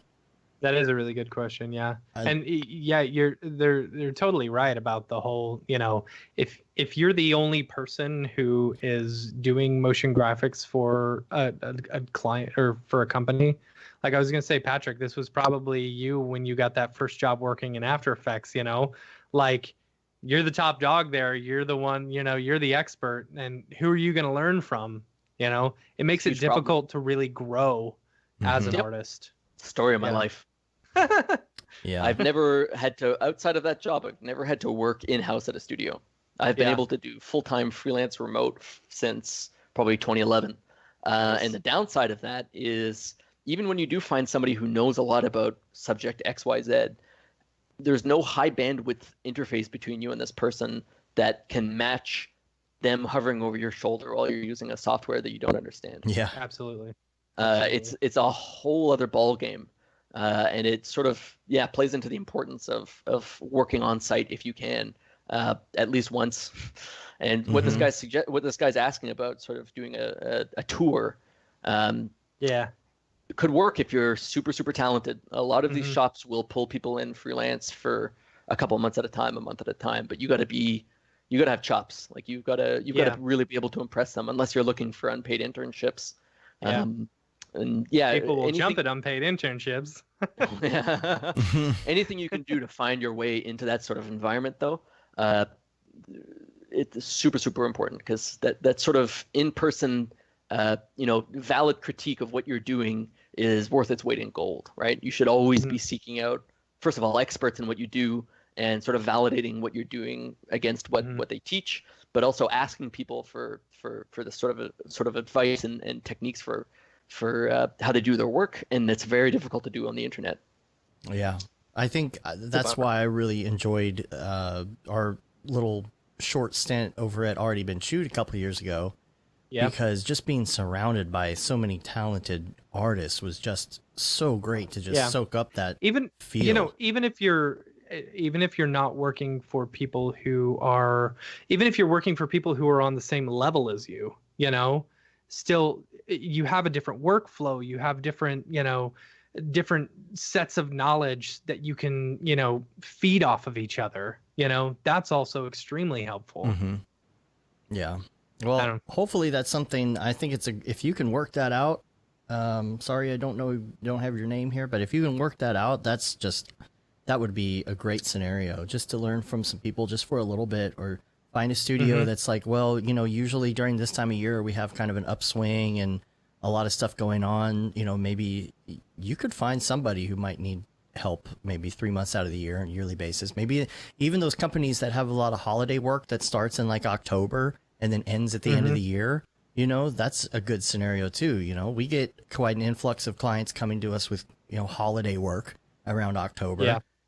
That I bet you a lot of people have that same scenario. So also wanted to go to one from Craig. This is kind of parts, so I'll kind of do this in parts. He says, always enjoy the podcast. A couple of things for you.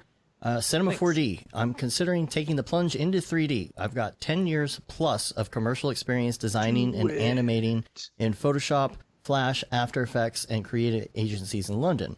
I'm interested in recommendations for Cinema 4D tutorials or courses, I guess, with a level of professional expectation, if that makes sense. Also, I'm aware that there have been a lot of updates in recent years, so I'm looking for updated content.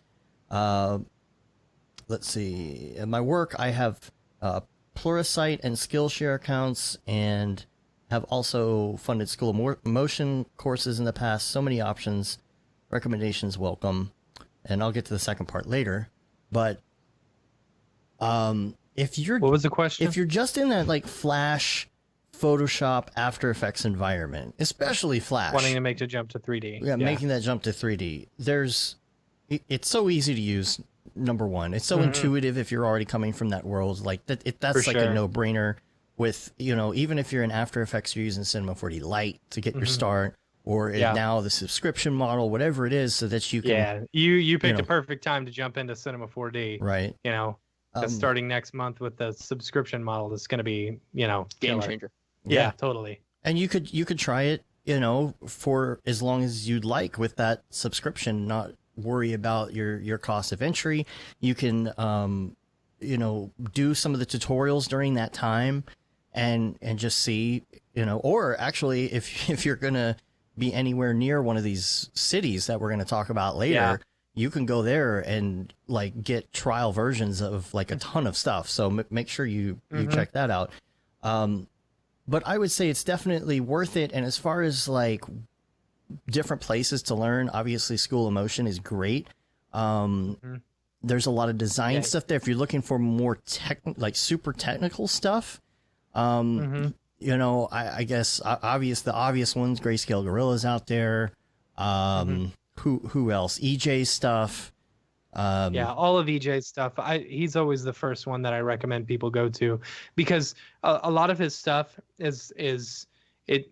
And Patrick, you and I were talking about this earlier, where when it comes to tutorials, it's like you have a tutorial where someone's going to just teach you the technical side of it, but then you've also got tutorials that teach you the technical side, but also have a beautiful design to it as well. Right.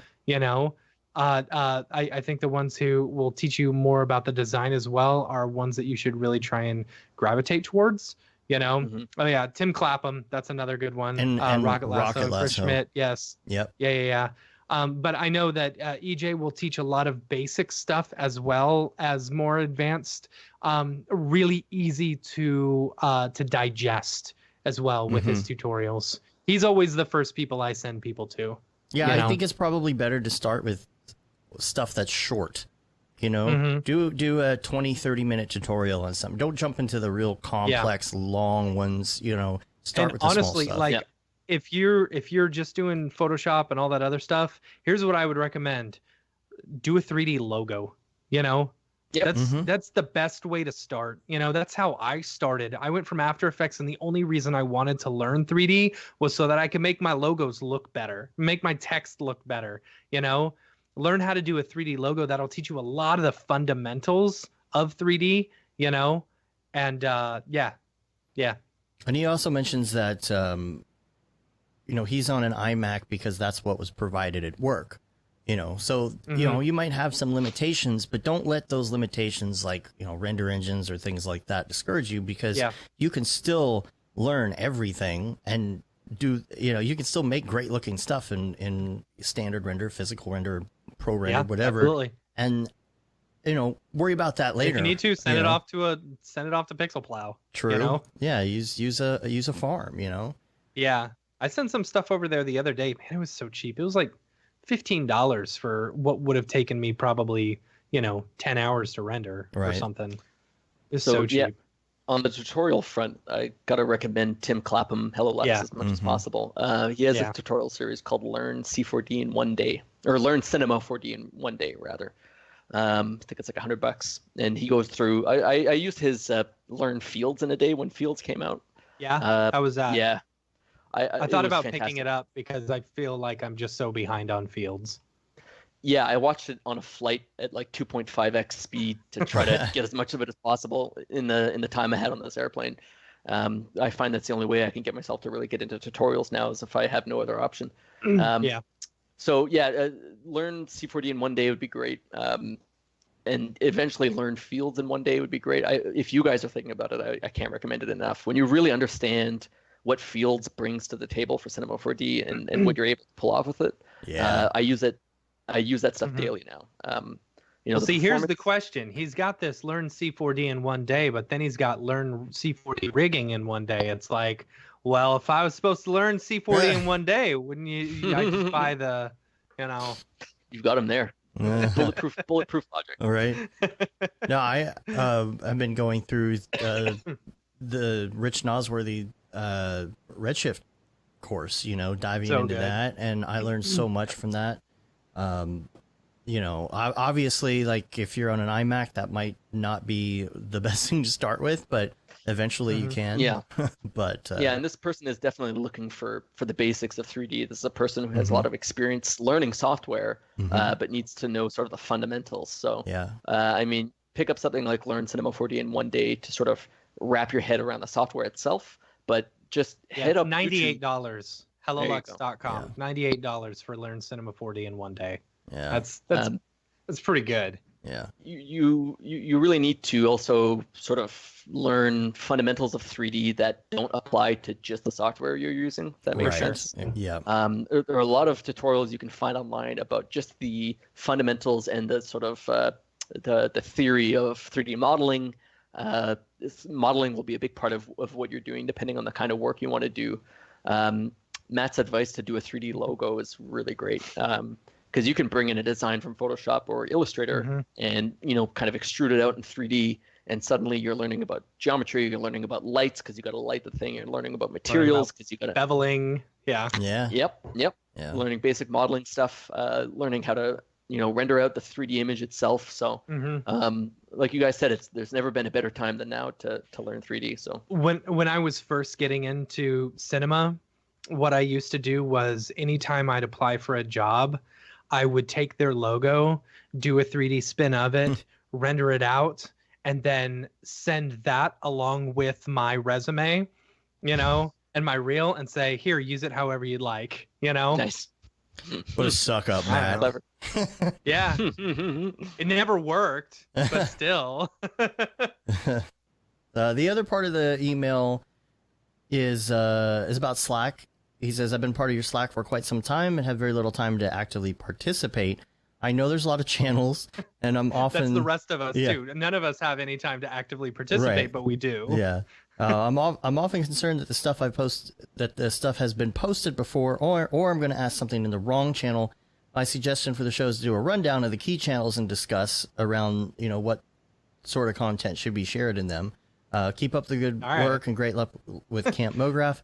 Yeah, how much time do you have? Right. Because we have 800 channels. Not that many, but okay. Here's the thing: don't be afraid if it's been posted before, because stuff disappears after 10,000. Oh, we do it all the time. It's really funny when some big news hits and 3 people will post it. Not realizing.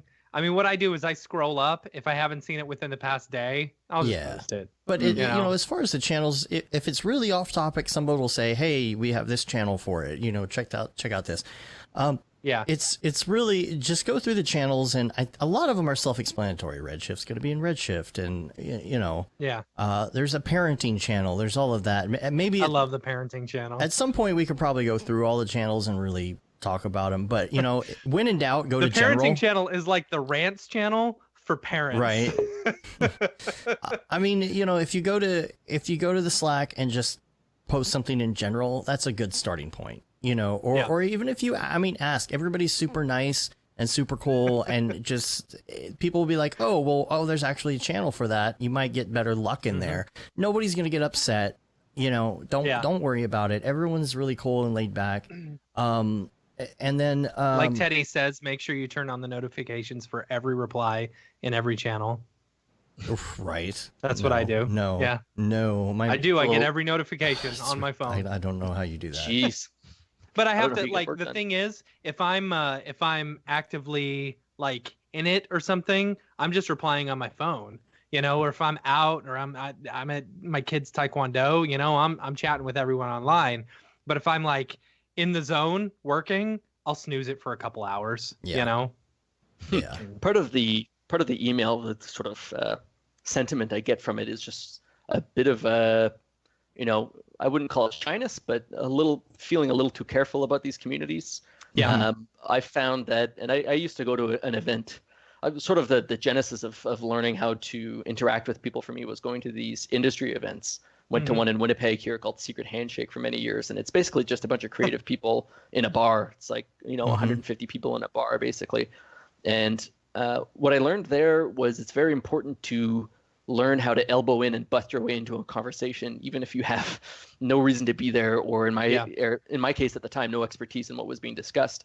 You can't be afraid to just go in and introduce yourself and break down these barriers that these mental barriers, at least between you and meeting people.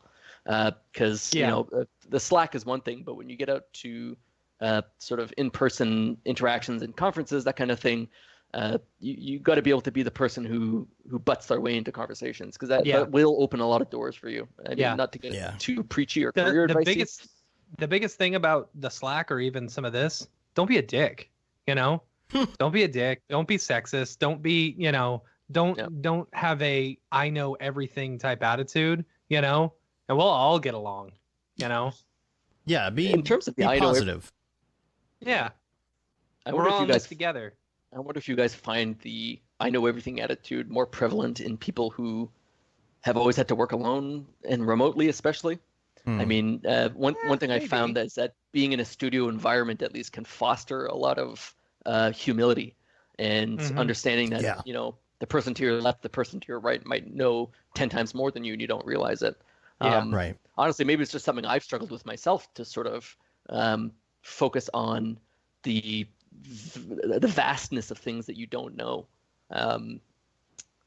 So yeah, like I said, I found that at least in my interactions, people who typically have to work out of their office by themselves, maybe it's just I haven't spent enough time in a studio to have run into people with these sort of attitudes. But it's a tangent. You come up with that a lot in life. Like there was some dude that showed up at the pool hall the other day when a bunch of us were hanging out, and it was this thing where anything anybody said, he had to tell you why he was an expert in that thing and why you're wrong for what let me tell you why you lost your pool game. Oh, also, I'm the best drinker. And also, and just every single thing was like, let me tell you why I'm the best at this, and I'm going to school you on it. And that attitude I don't get. I had a friend growing up. We're not friends now, but I had a friend growing up who would always say, you know what your problem is? You know what your problem is? Anytime. You know what your problem is? And it's like, man. Yeah. Shut up. Yeah. It's just, you can be that way if you choose to be that way. But I think having humility is a good thing. Yeah.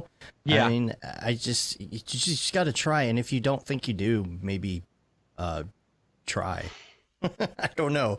I think it helps you in your career. I don't think that anybody has ever most really definitely gotten anywhere in their career. We would not be where we are today if we were not active on all this stuff and had an incredible audience and people that help us. We probably, if Dave and I hadn't done the podcast and the Slack and all this other stuff, like we wouldn't be where we were. We'd probably be working our own separate jobs at companies and stuff like that, not freelancing. And probably not met people that knew more than us, except maybe a couple of people we were working with. But, it's like we would have never met Barton and learned all this like crazy, awesome stuff from him by going to freelance there a little bit and, things like that. And I don't know.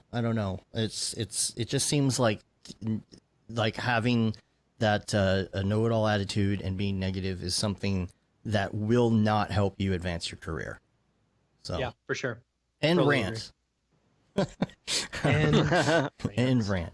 Now, all right, a couple other things real quick, because we got a couple other segments we got to get to and talk about the Maxon Design Plus Motion Tour. Number one, I wanted to go to some links, and I have one, and some of it's VR Corner. Number one link is this the THX thing. The what is it? The brown note? No, the deep note. That's the name of it. Deep note. The new THX trailer that Andrew Kramer worked on. Yeah. Wow. Like that's pretty good. Really, really good. And there's a breakdown somewhere. I have not seen the breakdown. I don't know where it's located. There's a breakdown. I heard there was a breakdown. Maybe some all the Element 3D layers.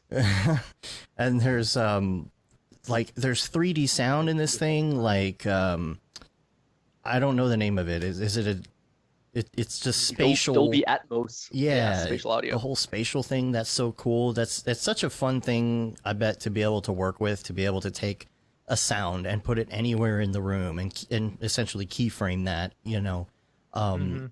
But if you haven't seen it, check it out. And then also Space. And then Yeah. this is still links, but it's technically VR Corner. Matt, you and I had a nice Skype chat with Al Heck this week. And Yeah. he was showing us some of the new stuff at I love Game that Dev guy. HQ, and we're hopefully we'll have him on the show to talk about it later. But like, super excited. I went through this little course and I built a zombie shooter game in like 15 minutes. It was really fun. Yeah. So Yeah, it's a super cool site that they're coming up with. So It's insane.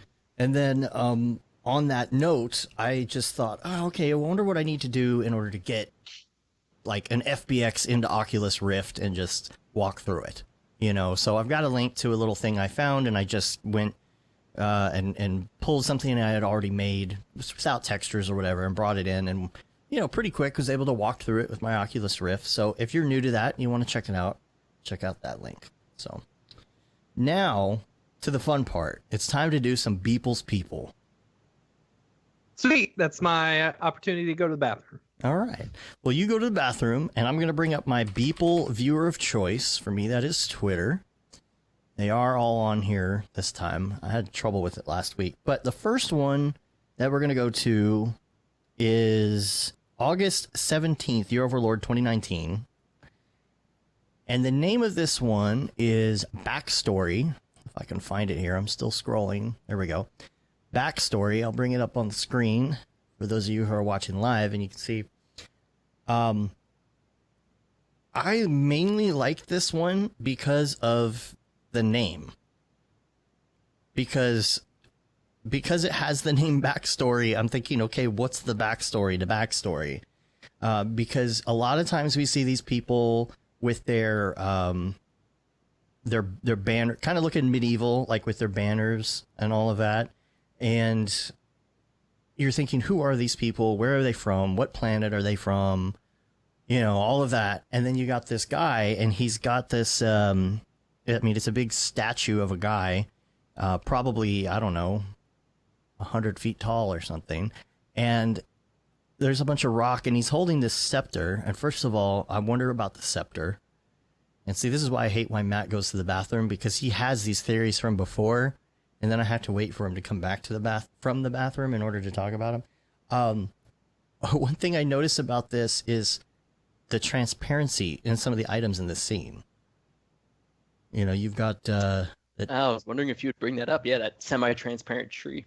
Because you've got like the one dude on the right with the banner, just like normal, but then you have like this guy who's like transparent holding a banner in the middle.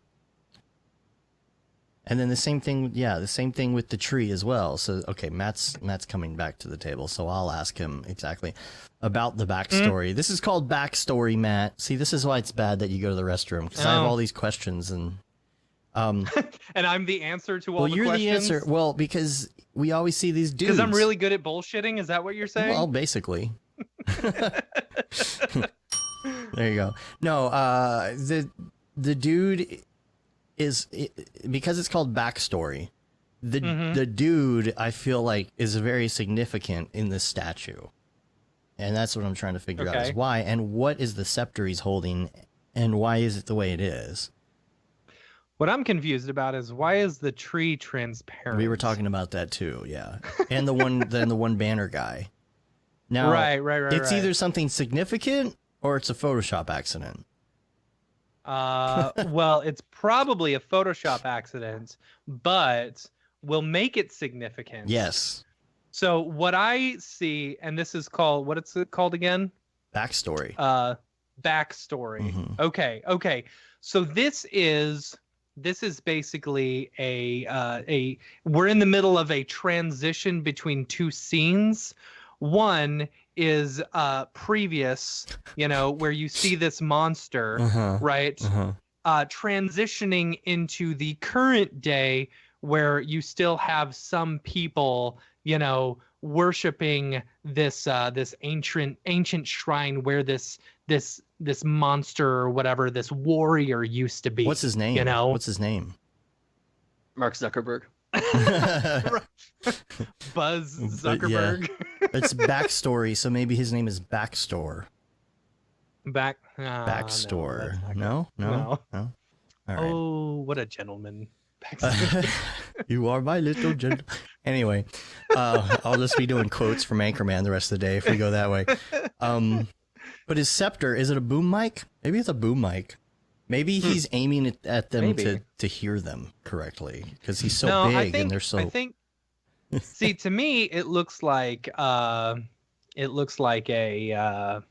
I don't know, like this was a statue, and then you've got the glowing eyes, as if like through this religious like ceremony or whatever, they have awoken the demon inside, and that statue is now about to come to life. You know. Okay then. Yes. Kind of like the Ghostbusters 2 ectoplasm inside the Statue of Liberty, you know? Okay. All right. Yeah. Well, all right. We'll leave it at that. The next one is August 19th. It's called 1982 Low Earth Orbit. And I like the 1982 part of this because because I like retro things, I guess. And I like when he adds the dates to these because it helps me put the Beeple timeline together in perspective.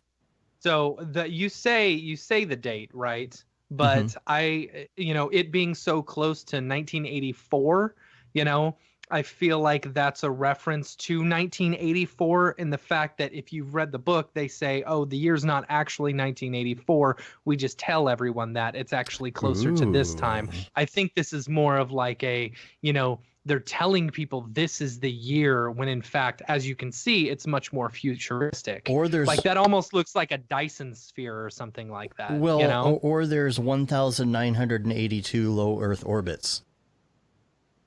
Oh, well, there you go. No. Okay. I mean, there's no comma in it, but you never know. No, I just liked it for that. I mean, any other comments on it or even the look of it? It's pretty. Yeah, it's very beautiful. It's entirely possible that 1982 is like the name of the vintage filter that's put on top of it. Right. Exactly. That sounds much more likely. Yeah, I don't know. I don't know people as deeply as you guys do, but I don't know if. No, that sounds about from right. From what it sounds told me, just like you do. Yeah. Right. Yeah. From the sounds of it, though, there's a whole Beepleverse and sort of a contiguous universe that you guys have been talking about on a regular basis on the podcast. Yeah. All right. Let's see. And of course, I believe, if I'm not mistaken, there's an animated one of this. There is an animated one of this. There is an animated August 20th, Circle of Life, and I believe that Joe Rogan actually mentioned this one as well this week. So he did. I don't know if did he mention it on the show or did he just retweet? He tweeted or re-insted it or Instagrammed it. What do you call it when you re-Instagram? Rinstagram? Repost? Okay. Rinstagram. Yeah, Rinstagram. But yeah, he did do the version of this that's animated. Is so good. You might hear it for a second when I pull it up here. If you listen, like you can hear the Disney, Circle of Life music. Oh yeah, here let's see if we can listen here. I don't know if you can hear it, but yeah, he's got all sorts of interesting sounds and noises. You hear like the baby crying and yeah. Dude, this is so good. Anyway. So what's his workflow for this kind of thing for building these models? Do you guys know? I haven't really looked. He gets a regram. Regram. Okay. He gets a lot of them off of Turbo Squid. Like I'm sure there's curious, Hillary Clinton models and Trump heads. And... I'm curious about the body of Kim Jong-un here. Right. Yeah. I don't know what you Googled to get that. Well, he may have borrowed that from Smearballs. Yeah, Smearballs told us of a couple sites that you can get some of these, heavier people. But he does have the dynamics and stuff in some of these, some of these spline wraps and really good. Now I think he's just doing it for the Joe Rogan retweets. Right, there you go. Yeah, I was Wow. gonna ask how hard do you guys think he's playing into what Joe Rogan finds awesome? It's like, is this Yeah. gonna affect his sort of calibration with the direction he goes?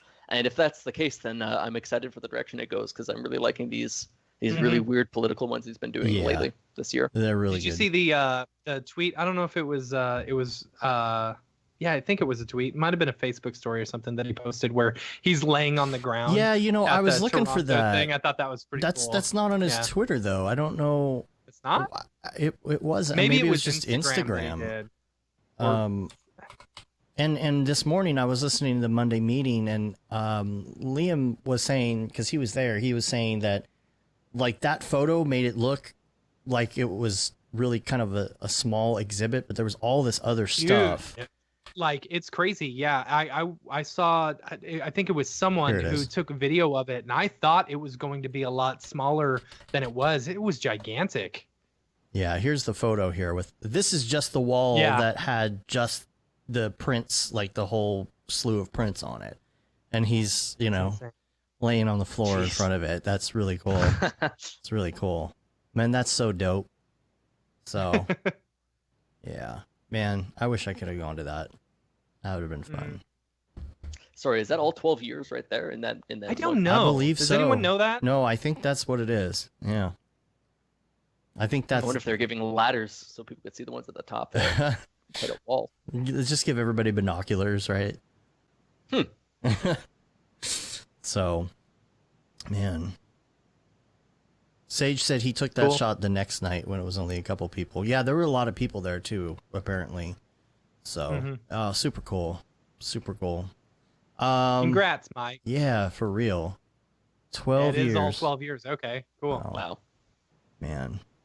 All right, so we're gonna do something now called Mograph Recommends, and we're gonna just grill you real quick on some of your favorite things, favorite stuff and things, and we're gonna start out with what your favorite movie is.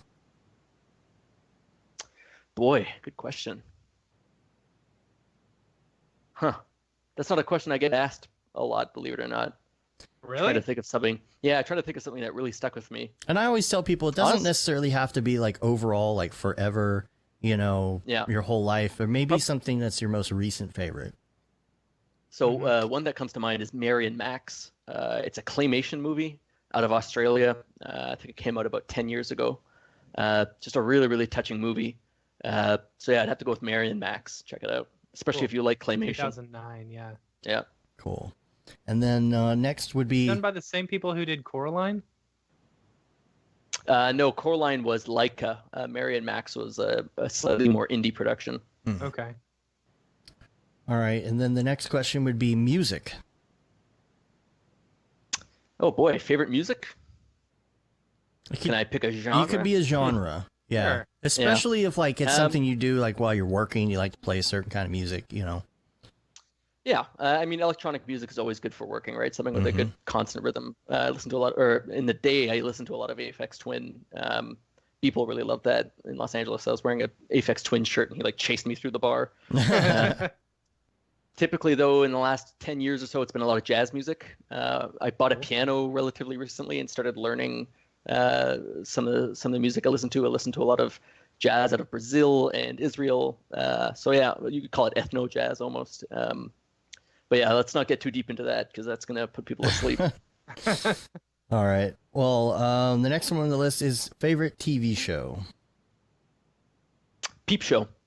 Peep Show. What is that? Yeah, it's a British comedy and it's filmed entirely from people's point of view. Oh. Yeah. So and when you're seeing it from the people's internal point of view, you hear their internal dialogue. Oh, nice. Yeah, it's two comedians, Robert Webb and David Mitchell. Pretty big deals in the UK as far as I understand. Yeah. They do. They're on that where they do the three groups of people or whatever, and then panel anyway. shows. Yeah, they're on a lot of Yeah. panel shows. Yeah, Yeah. Peep Show is like far and away my favorite TV show. Very, very rewatchable. Cool. I'll add that to my list. Now podcasts. Do you listen to podcasts often or? I'm not typically a podcaster. I grew up on public radio, CBC in Canada. So there's a couple of podcasts that they put out that I still check now and then. There's Ideas, which is Ideas by CBC, which is just a really, really deep dive podcast where they talk about, it's a big talk thing. It's public radio, big talk. They put out another one called Quirks and Quarks, which is like a childhood thing of mine. It's a science podcast. So basically, Quirks and Quarks is just a host interviewing scientists about the work that they do, and that's basically it. That's cool. It's a great format. When you hear experts in fruit fly reproduction talk about it, Right. and you don't think it could be interesting, they find a way to Right. make it really interesting. So yeah, Quirks and Quarks and Ideas by CBC. Going back to Canadian broadcasting, have you seen Letterkenny?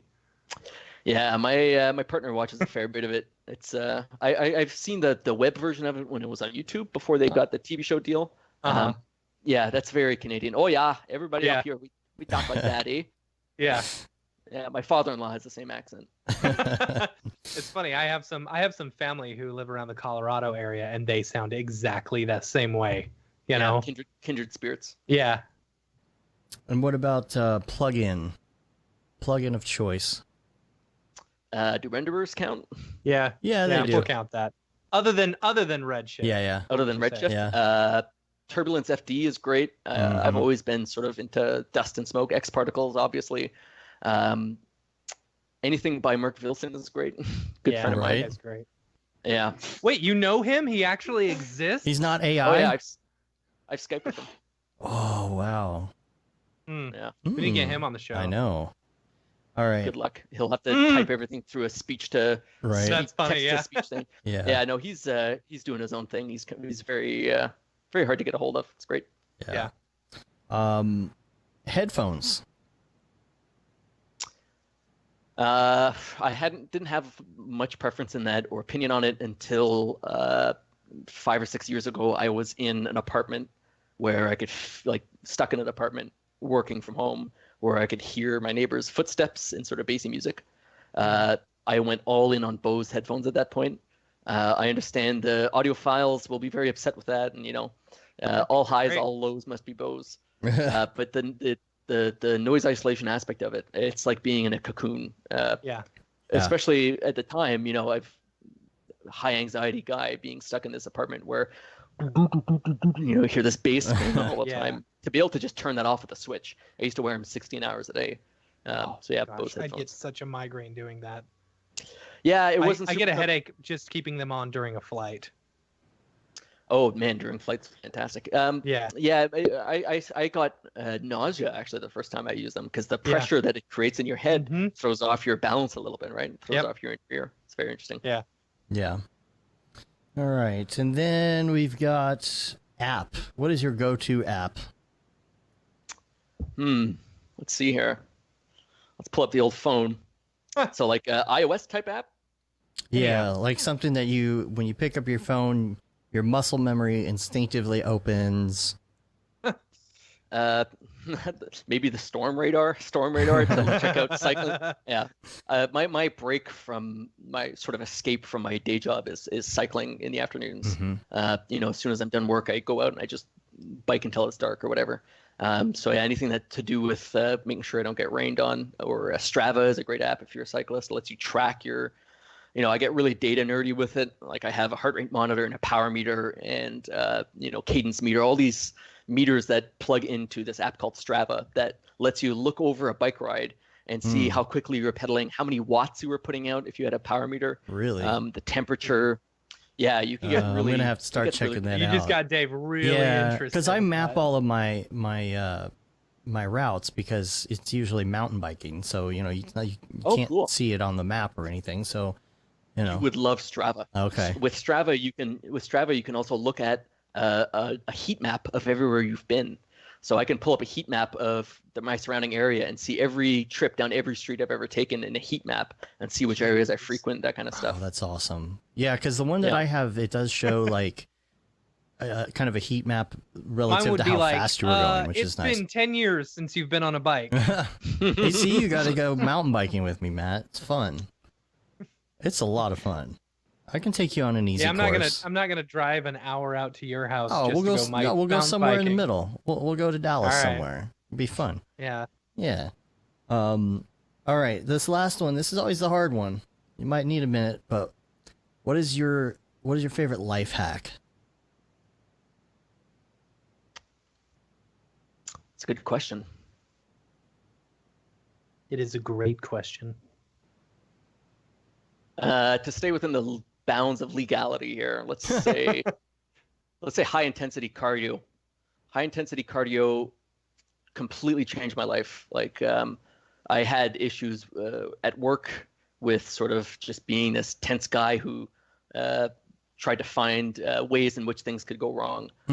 High intensity cardio, you know, with good loud music for at least 45 minutes to an hour every day, you know, like 5-6 hours a week.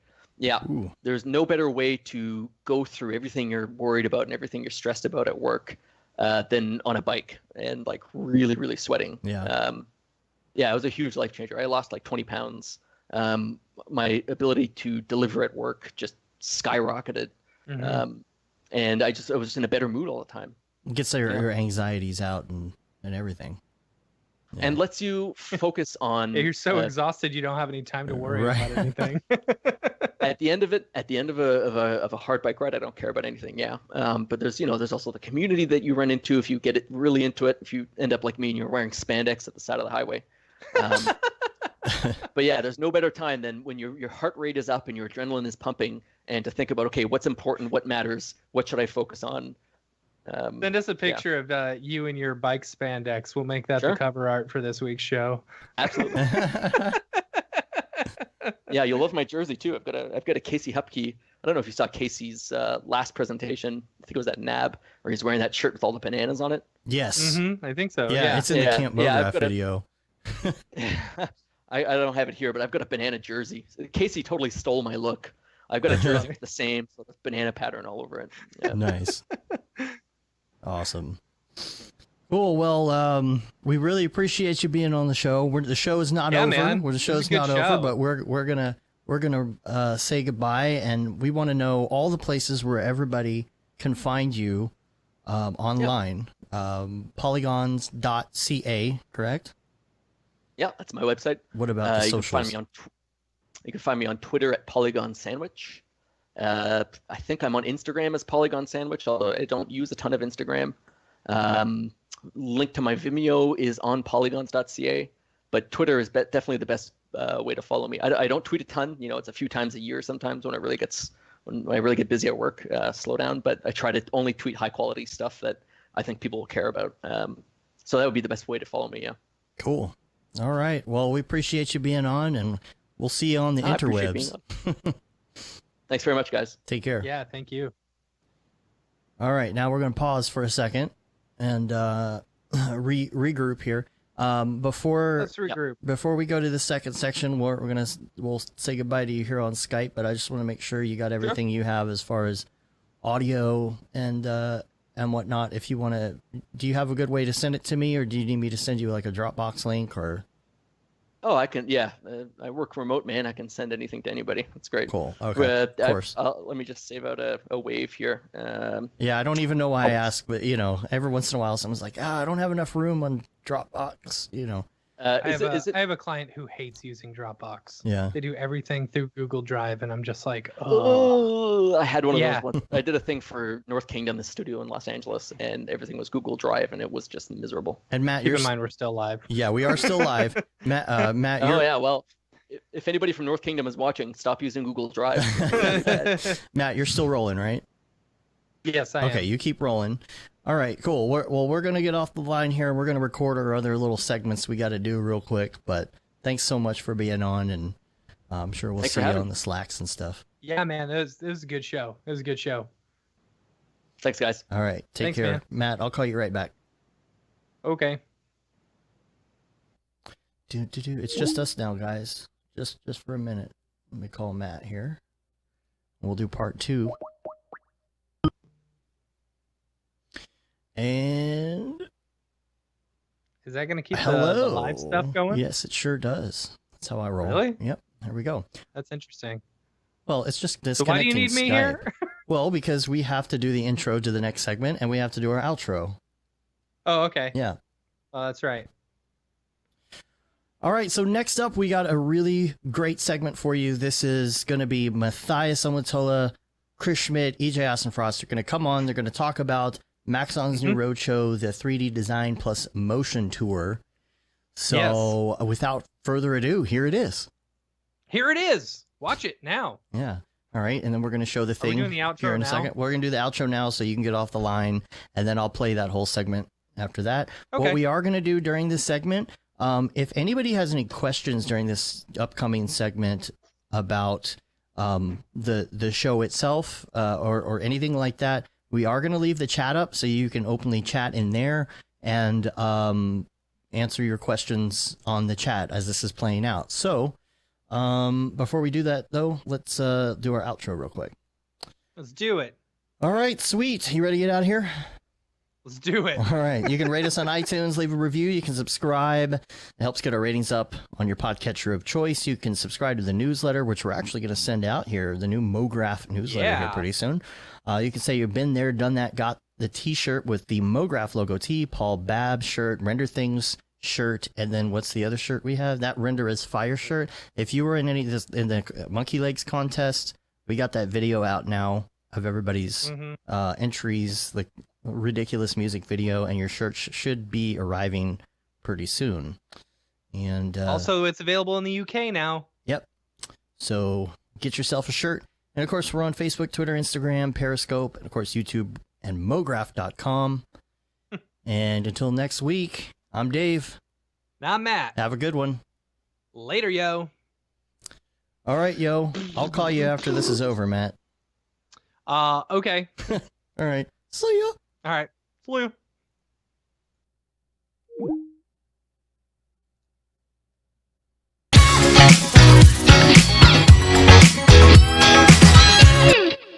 Okay, so we're super excited to talk about the upcoming 3D Design and Motion Tour.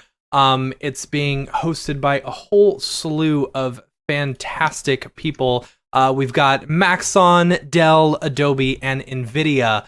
And it's going to be just 26 different cities all across the globe. So joining us today to talk a little bit about it are our good friends EJ Hassenfratz, Chris Schmidt, and Matthias Omatola. You can't see him right now. We'll be switching him on and off. Yeah, you'll see him later. I'm invisible. You can't see me. So one thing that's super cool about this, and I'm really excited about it, I mean, other than the fact that it's 26 different cities, like you get the chance, no matter where you're at, to be able to see, you know, either Chris or EJ or Matthias and all these people who, you know, me personally, I've grown to love and enjoy, you know, kind of speak about their process and stuff like that. Chris, you're going to be doing, what, 10 cities, I think it was? Yeah, 10 cities total. Wow. And EJ, how many were you doing again? Doing 12. Wow. He's a trooper. Doing way more than Chris. Way more. Overachiever. Yeah. So, and, you know, it's not just US, it's also, you know, European, Canadian. Yeah, it's going to be all over the place. So, Matthias, is there anything that you'd like to say before I get into, like, costs and stuff like that? For sure. Before we dive in, like, one of the big things is a lot of people reach out and it's like, I can't make it to NAB and SIGGRAPH. And you guys all know, because you've been part of that production, what it's like to be in that artistic energy and that flow. So working with FMC, Dell, Adobe, and all of our partners, NVIDIA, working with all of our partners to really bring that feel and that interaction where people can get it. You know, so all throughout the US, I think most people are at least like, at most like a 2-hour flight from any one of those cities. So everything is kind of reasonable. The value that they're getting from actually attending is more than that in which you get from just about any other ticket on the planet. So really wanted to just be able to bring kind of the 3D for the real world has been our tagline, 3D for the whole world. So it makes it accessible for everybody. And, you know, my plan is to just kind of keep this going, but maybe not doing 26 cities all at once, but, you know, kind of spacing it out and, you know, kind of really build this community. Because I know with Mograph and everything that, guys have been building is really the community, and it's all about that. So trying to actually get people to come out, mingle, network, and have a really inspiring, educational experience that leaves them better off than where they were before, artistically, creatively, and connected. And this is not just a Cinema 4D only type thing. This is for people in all areas of motion design. This is After Effects and totally. It's more of a broad spectrum. Yeah, I mean, Cinema 4D is the core 3D application, but you can take this and you can apply it to any, you can apply it to any workflow. We actually worked with Perception the folks behind, the Marvel opening logos and Black Panther, end credits, so many amazing things. So Cinema 4D is the core of the workflow. But if you've never opened Cinema, we've designed it so you'd be able to follow along in the creative process, working with the tools. There's something for designers in there. There's something for packaging design. And then in a lot of the cities, we're going to have a round table with a collection of artists. Some might be cinema, some might be Photoshop. So finding the best artists to bring onto that panel locally to just be able to, talk about the community and what it's like as a professional in the industry. Yeah, so you get to meet some of the more local artists of those specific cities as well, correct? Yeah, as many as we can get out for there. Because some people are, kind of booked, but yeah, we got some really nice panels. Chris, do you guys know what y'all are going to be talking over yet? Yeah. Well, I think a big part of the focus is going to be, we're trying to get a little bit of uniformity between all of the different cities so people can have a similar experience, like Matthias was saying, bringing SIGGRAPH or NAB to all the people in all the different cities. So I think a lot of it is going to be a really big production that Perception put together, and we're going to be breaking down different sections of that project, really kind of doing an introduction of a bunch of different parts of cinema, all over Cinema 4D, and really breaking that down and getting a taste of everything, but nothing too overwhelming. That's super awesome. And I think one of the coolest things on top of that is each city has their own local flavor and special guests that are coming along. So for Denver, for example, which is that's my home base, we have the one and only Beeple coming into town, which I'm super excited about having him come here and meet all the industry folks down here. So in addition to like the majority of the day we're covering a lot of Cinema 4D and After Effects and Premiere and stuff like that, at the end, from what I understand, we're doing this cool little Q&A deal where the presenters from each city, they'll be different depending on what city you're in. They'll do a little presentation and a little Q&A roundtable. So that's really cool as well, that not only are you getting this really cool SIGGRAPH NEB experience, but you're also having this time to ask questions and get that intimate back and forth with some of really top creatives in the industry right now. And I will say, if you're going to the Denver one and you get to see people, make sure and ask him for prints, because he almost always carries prints with him. He just sometimes forgets to hand them out. Just tell him Right. Matt said, Matt said you've got some prints. Yeah, So- I need my Beeple autograph. I missed SIGGRAPH there. Oh yeah, it was so and- much fun. And the thing that I really liked about when we did Colorado C4D is that when we did the panel thing, like, it was so much fun talking to people. Oh, yeah. About everything, everything in the industry. And so Matt and I are going to be coming down to the Austin one. That's the very first one. We're going to come be on the panel. Who else is going to be on the panel? Penelope will be there, so she's on board. Brian Beam will be there, and Barton Damer will actually be joining us as well. So that's going to be a killer panel. Yeah. So it's great because not just because I'm on it. Yeah, and then EJ will be there as well, and then I'll be asking you guys some very uncomfortable questions throughout throughout the afternoon. Fantastic. So we've got a little mini. It's not on the tour, but we've got a mini Dallas beer meetup that we're going to do the day after. The day after that, so EJ is going to be road tripping us with us back up to Dallas, I believe, and we're going to work out the details of that. We'll send out a mailer for that and everything so people can see all the dates and times. Yeah, so, I was going to say, this is something that is, very much like our community. And that's one of the things when I was looking at, putting together as many of the cities that I did, was I had already an entire fall of activities and events and user groups, and I try and work with everybody locally. So if you participate in this event, you're still connecting with that community. So that was one of the things I know we've been talking about is like, okay, what day are you guys doing, your Dallas meetup? So if people are hanging out, they get more time to actually connect.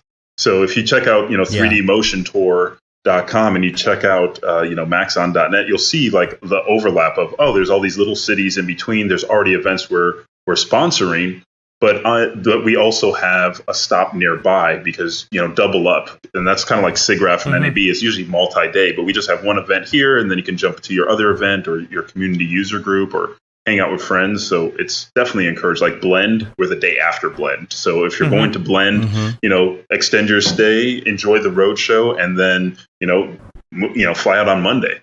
So we were just trying to give people the opportunity to extend that stay because there's so few things that we as artists can do. I mean, I consider myself very lucky because I get to see you guys pretty consistently. I'm like, one time a year, 2-3 times a year. But for a lot of people, they're really looking forward to just that one event. So I'm trying to create the opportunity within this to extend that, so you can have more time with our community.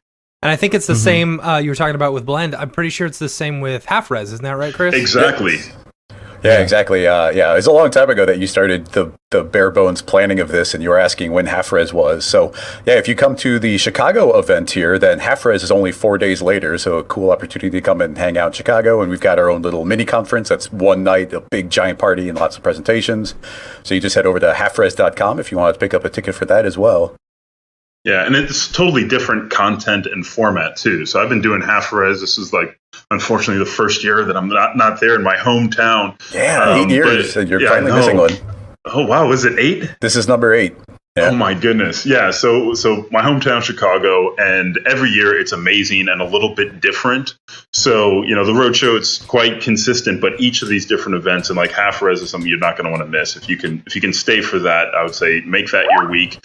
Go to Half Res and then definitely go over to the roadshow. Just make it a week. Exactly.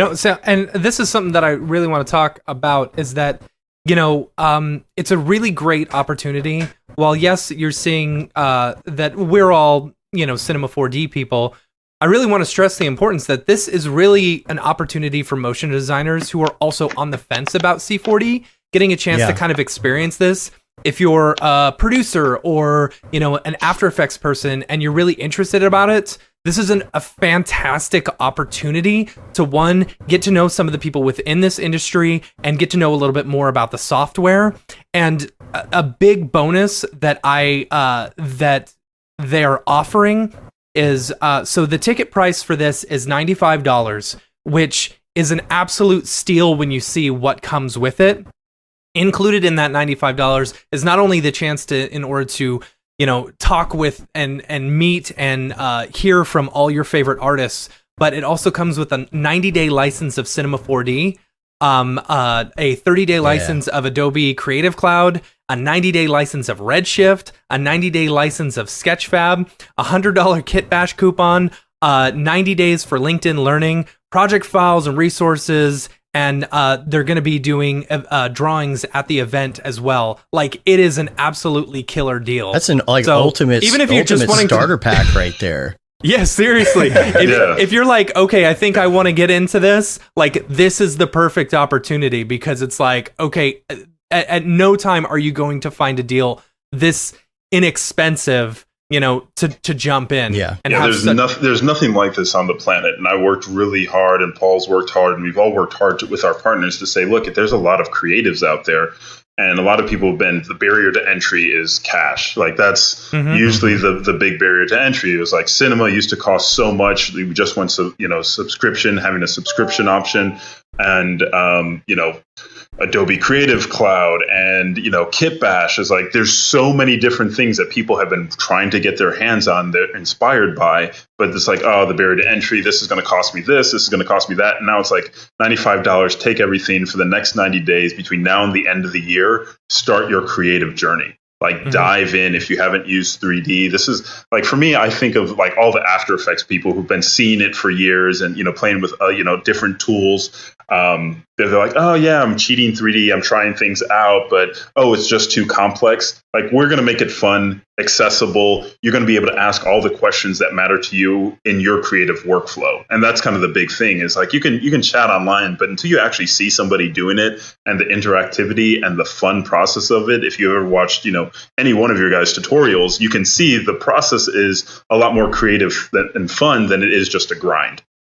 Yeah, not only Absolutely. the 2D people, but when we do DFWC 4D, we get a lot of producers that come out to just learn more in general and be a little bit more knowledgeable about the things they may be producing, and meeting and networking with people. So as a motion designer, you come into these meetups and you might meet people from production companies and other places that are looking to hire you locally as well. So it's a very good networking aspect. Yeah, that's a huge one. I can tell you from going to events is really good as an artist and networking, because one of the things that often will happen is someone after the show is saying, hey, I'm looking for this type of specialist or that type of specialist. And I'll usually just go up to the stage and say, hey, somebody's looking for a character animator, or somebody's looking for a specialist who does VFX or simulations, and then all of a sudden people will raise their hand, they're connected, and they're just doing business. So this isn't just about a passive activity. We have that Q&A time for you to actually advance your career, make the connections within your community, and that's kind of the whole Mograph world of motion graphics. It doesn't matter your skill set. At one point in time, we're usually hiring each other. That's one thing that works. So you want to build that network. I mean, that all of us right here, I wouldn't know you if I didn't go to my first NAB. That's true. That was such a career-changing event that Matthias actually invited me to. Before he even knew me, he invited me out. So always say yes to these kind of things. Every time I have a meetup here in Denver, and before NAB, I was like, who's going? And like one hand went. And I was like, oh my God, it's like, you guys need to go. It's free. You don't need a ticket. Just get your butt to Vegas. And I actually convinced like 5 or 6 different people to go. And after NAB was done, they came up to me and was like, EJ, thank you so much for telling me to go. Like, that was so amazing. And so, I mean, these could be potentially life-changing events, depending on who you meet. You could you meet your friends, like all you guys here are, really good friends now. And, that would not happen if it wasn't for the fact that, I saw you all at NAB and you guys came out to NAB and all that good stuff. So, I mean, we know a lot of people through Slack and Twitter, and it's just weird internet people until you actually meet people in person, and then you're just like, hey, we're just normal friends. And they're weird normal people. Weird actual people. It's that secret part that you don't get to do too much in school, except for your fellow students, is actually going out and shaking hands. You can do all the work. You have the nicest portfolio in the world, but if you don't talk to that person who's then going to look at your portfolio, it doesn't do any good. And I've always been shocked through user groups or NAB or SIGGRAPH or Half-Res, anything, how many people, like I find out a couple years later, it's like, oh yeah, I went to Half-Res and I was just an intern, and then I got a full-time job at this studio, and then somebody jumps to being freelance because of connections they made, and somebody else moves into that studio. New studios are formed. It's just insane how those things shift around and people find new gigs and new connections. Yeah, like SIGGRAPH, for example, you can go there, or SIGGRAPH, NAB, some of those big shows, you can advance your career like a year within a week, by the amount of networking that you're doing. So going to these meetups is just, it could be like a really big break. Even as a freelancer that works from home like myself, like when I went to NAB and just seeing all the different artists' workflows, like that's the biggest eye opener to me. Is not like, here's this brand new feature. It's like, holy crap, you do that thing every day, and I haven't been doing that, and I could have been saving all this time and energy if I would have known that workflow. So you're so isolated as a freelancer working from home. Sometimes that's the only chance you can get to be around like-minded artists and see what they're up to, see what their workflows are. Because some of these people are working at major studios that like they got their workflow down to a freaking science. So that's one of the biggest eye-opening things, is just being around those people and just seeing how they work. And you're like, oh, that's a shortcut thing that I could have been using that shortcut key for this entire time. Like my life is I didn't a lie. know about Control C. Control Z. I just learned layers the other day, guys. Yeah. Well, one of the things I always recommend to people is like, if you're not networking, you're not working. Like that's a big component of being a professional. It's who you know. I've reached out. I mean, you guys all know because I've literally connected with you and vice versa. And we've all worked together because we've actively met somebody in person. Usually it's like sometimes we'll reach out to people online, but once you meet someone in person and they can have that dialogue with you professionally, they get a feel of what it's like to work with you. And that changes everything. Then you can work around the world, but you have that, real connection. And that's a game changer. Absolutely. So I strongly recommend that, even just for the practice of it, especially as artists. I know that's somewhat of a more introverted type of space, but this is one of the places that you can relax, and it's not competitive. It's literally everybody. If you come to one of the events, or at least anyone that I've participated in and supported and endorsed, it's not the diva mentality. It's not like, okay, this person is too cool to talk to. This person is, unaccessible. I mean, we've had Andrew Kramer out to events. He's actually going to be at a couple stops on the show. And, surprisingly, having conversations with people that, I've idolized for years. And it's like, oh, wow, they're actually accessible. They're actually talking about technique, and you feel better. And you feel better because of it. You don't feel so alone and isolated. It's like a lot of people are fighting the same challenges, but getting out there and creating that connection gives you opportunities. So that's what this whole show is about, is getting you access to the tools, the technology, the processes, and most importantly, the people behind it all. So you come talk to me. If you have a skill or a talent, come talk to me. You want to present, come talk to me. I work with cinema, but guess what? I get people asking me, do you know anybody to, work at the Adobe booth? Do you know anybody who could, show up at all the different booths from Wacom to you name it, NVIDIA? People are looking for quality other artists to show up and be able to share what they know with the world. And if I have that connection, I know who you are, I know where you live, that just gives me a pathway to say, oh yeah, that person, they're totally cool. Kim, she's awesome, or whoever. I can just make that recommendation, but I have to meet you. That's the whole thing. The only thing is I have to meet you. I can't do it, just finding everybody. Yeah. So the website is 3dmotiontour.com. It's the 3D design and motion tour. And it's going to be so much fun. In a city near you. It's coming to a city near you. Yeah. So go to 3dmotiontour.com. You can register now to get your tickets for the event. The tickets are $95, but they come with so much included, so much value included. And the seating is limited too. That's another big thing too. If they sell out, I cannot get more. So like the value of the ticket by itself, I say if it sells out, just buy a flight somewhere and go to that other city. Like seriously, because we can't make more. The venues were hard enough to lock in. So like I would say just buy your ticket immediately and then work out the other details from there, because once it's gone, it's gone. And it's not like, oh, you didn't get it. Well, you can still get all that software for $95. It's for attendees only. So don't think you can just buy a ticket and like, oh, I'm just going to get all this stuff. I don't even need to go. It's literally attendees only, because it's an engagement thing. And that's how I was able to work with everybody to actually get the licenses, because they want the engagement. They want real connection. Otherwise, it's not valuable, because they could just do this online. Right. It's like, they want to see people using the tools, and having that professional experience.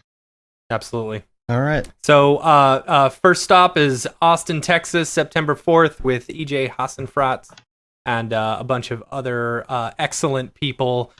Chris, do you know when your first one is? My first one's going to be in Antwerp in Belgium. I think the 27th, if I am correct. Fantastic. He kicks off the European leg. No, you're in Chicago, right?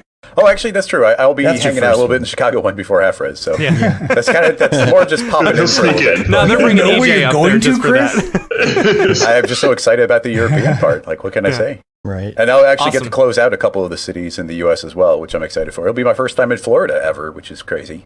There you go. Yeah, for Chicago, it's no Antwerp, but sure, yeah. Stop by Disney World while you're there. Yeah.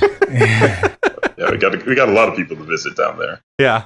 Well, I just gotta say, especially this release with the subscription model. It's gonna be so much fun to meet all these people and get everyone onto the C4D train because it's so much more accessible. Yeah, and that's what I'm most excited to do now. Is like that barrier, that financial barrier is gone, and all these people that might have been restricted from getting Cinema 4D just by the sheer cost of it. Like now it's available to them, and now they can go and see what it can do. And that's what I'm most excited about, is getting all these new people into the community and just sharing like our love of this piece of software that we make a living off of. So it's that's going to be really, really great.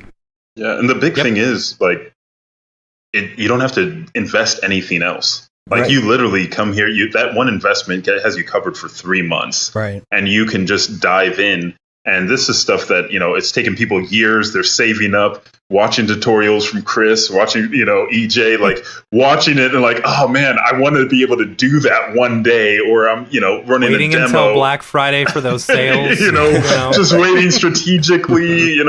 Maybe if I could put half on a credit card here and a quarter on this one, like so all that's gone. Just included in your ticket, you're getting everything that you need, and then you can dive in.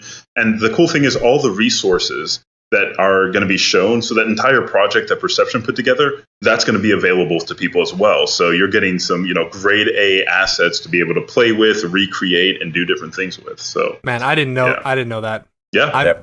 They're giving the project files. Yeah. I mean, that's worth it to me alone. Just being able to pick around, someone else's project files. That's insane. That's so great.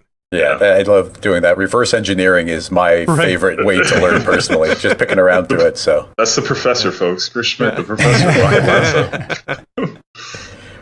Awesome. All right. Okay. Well, make sure and check out 3dmotiontour.com for any information, and hopefully we will see everyone at a city near you. Yeah. If you're in the U.S., you're probably going to see me. So I think I'm going to just about every city. So from Camp Mograph to New York to Half Res, so I'm going to be in there, one of them. So definitely, if you guys are coming out for Half Res, come out early, see me. We'll have some pizza beforehand, and then you're going to have to just tell me how good it was because it make me jealous, and so I can miss that. And then I'll see you guys soon. All right. Awesome. We appreciate y'all coming on and talk about it a little bit, and we'll see everybody soon. Thanks for having us on. Bye. See you in Austin, September 4th. See you in all the places. All the places. All right. Talk to you later.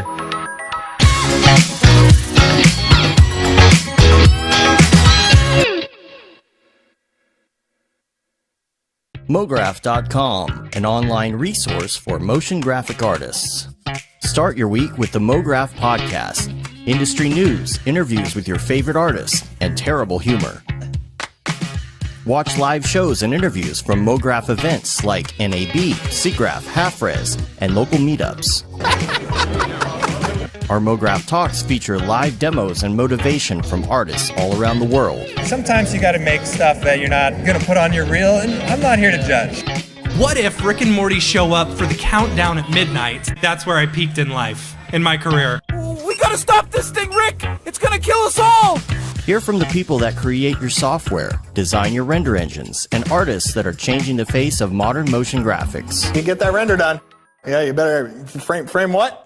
Mograph tutorials and online classes will teach you about Cinema 4D, After Effects, as well as other popular software and render engines. Throw in the HDR Studio, take the render settings, pick the HDR, put in a reflection, and gorgeous. Branch into new software. Learn time-saving tips, techniques, workflows, and lessons that'll keep you up to date in the world of motion design. Oh, brother, those are some of my favorite elves. I love projects that scare me. When our art director comes to us and asks for something that I had never done before, man, it gets me pumped. Join the conversation in our live sessions. Check out our plugins or join the hundreds of daily active users in our Slack channel for technical help, advice, contests, or just to joke around. Real nice banana. Ah, that's so funny. All right. I'm going to live forever. Subscribe today and get the latest updates on our YouTube and other social media channels. Take all your dreams and just do it! We don't care how you get here, folks. Just get here. Subscribe to Mograph.com.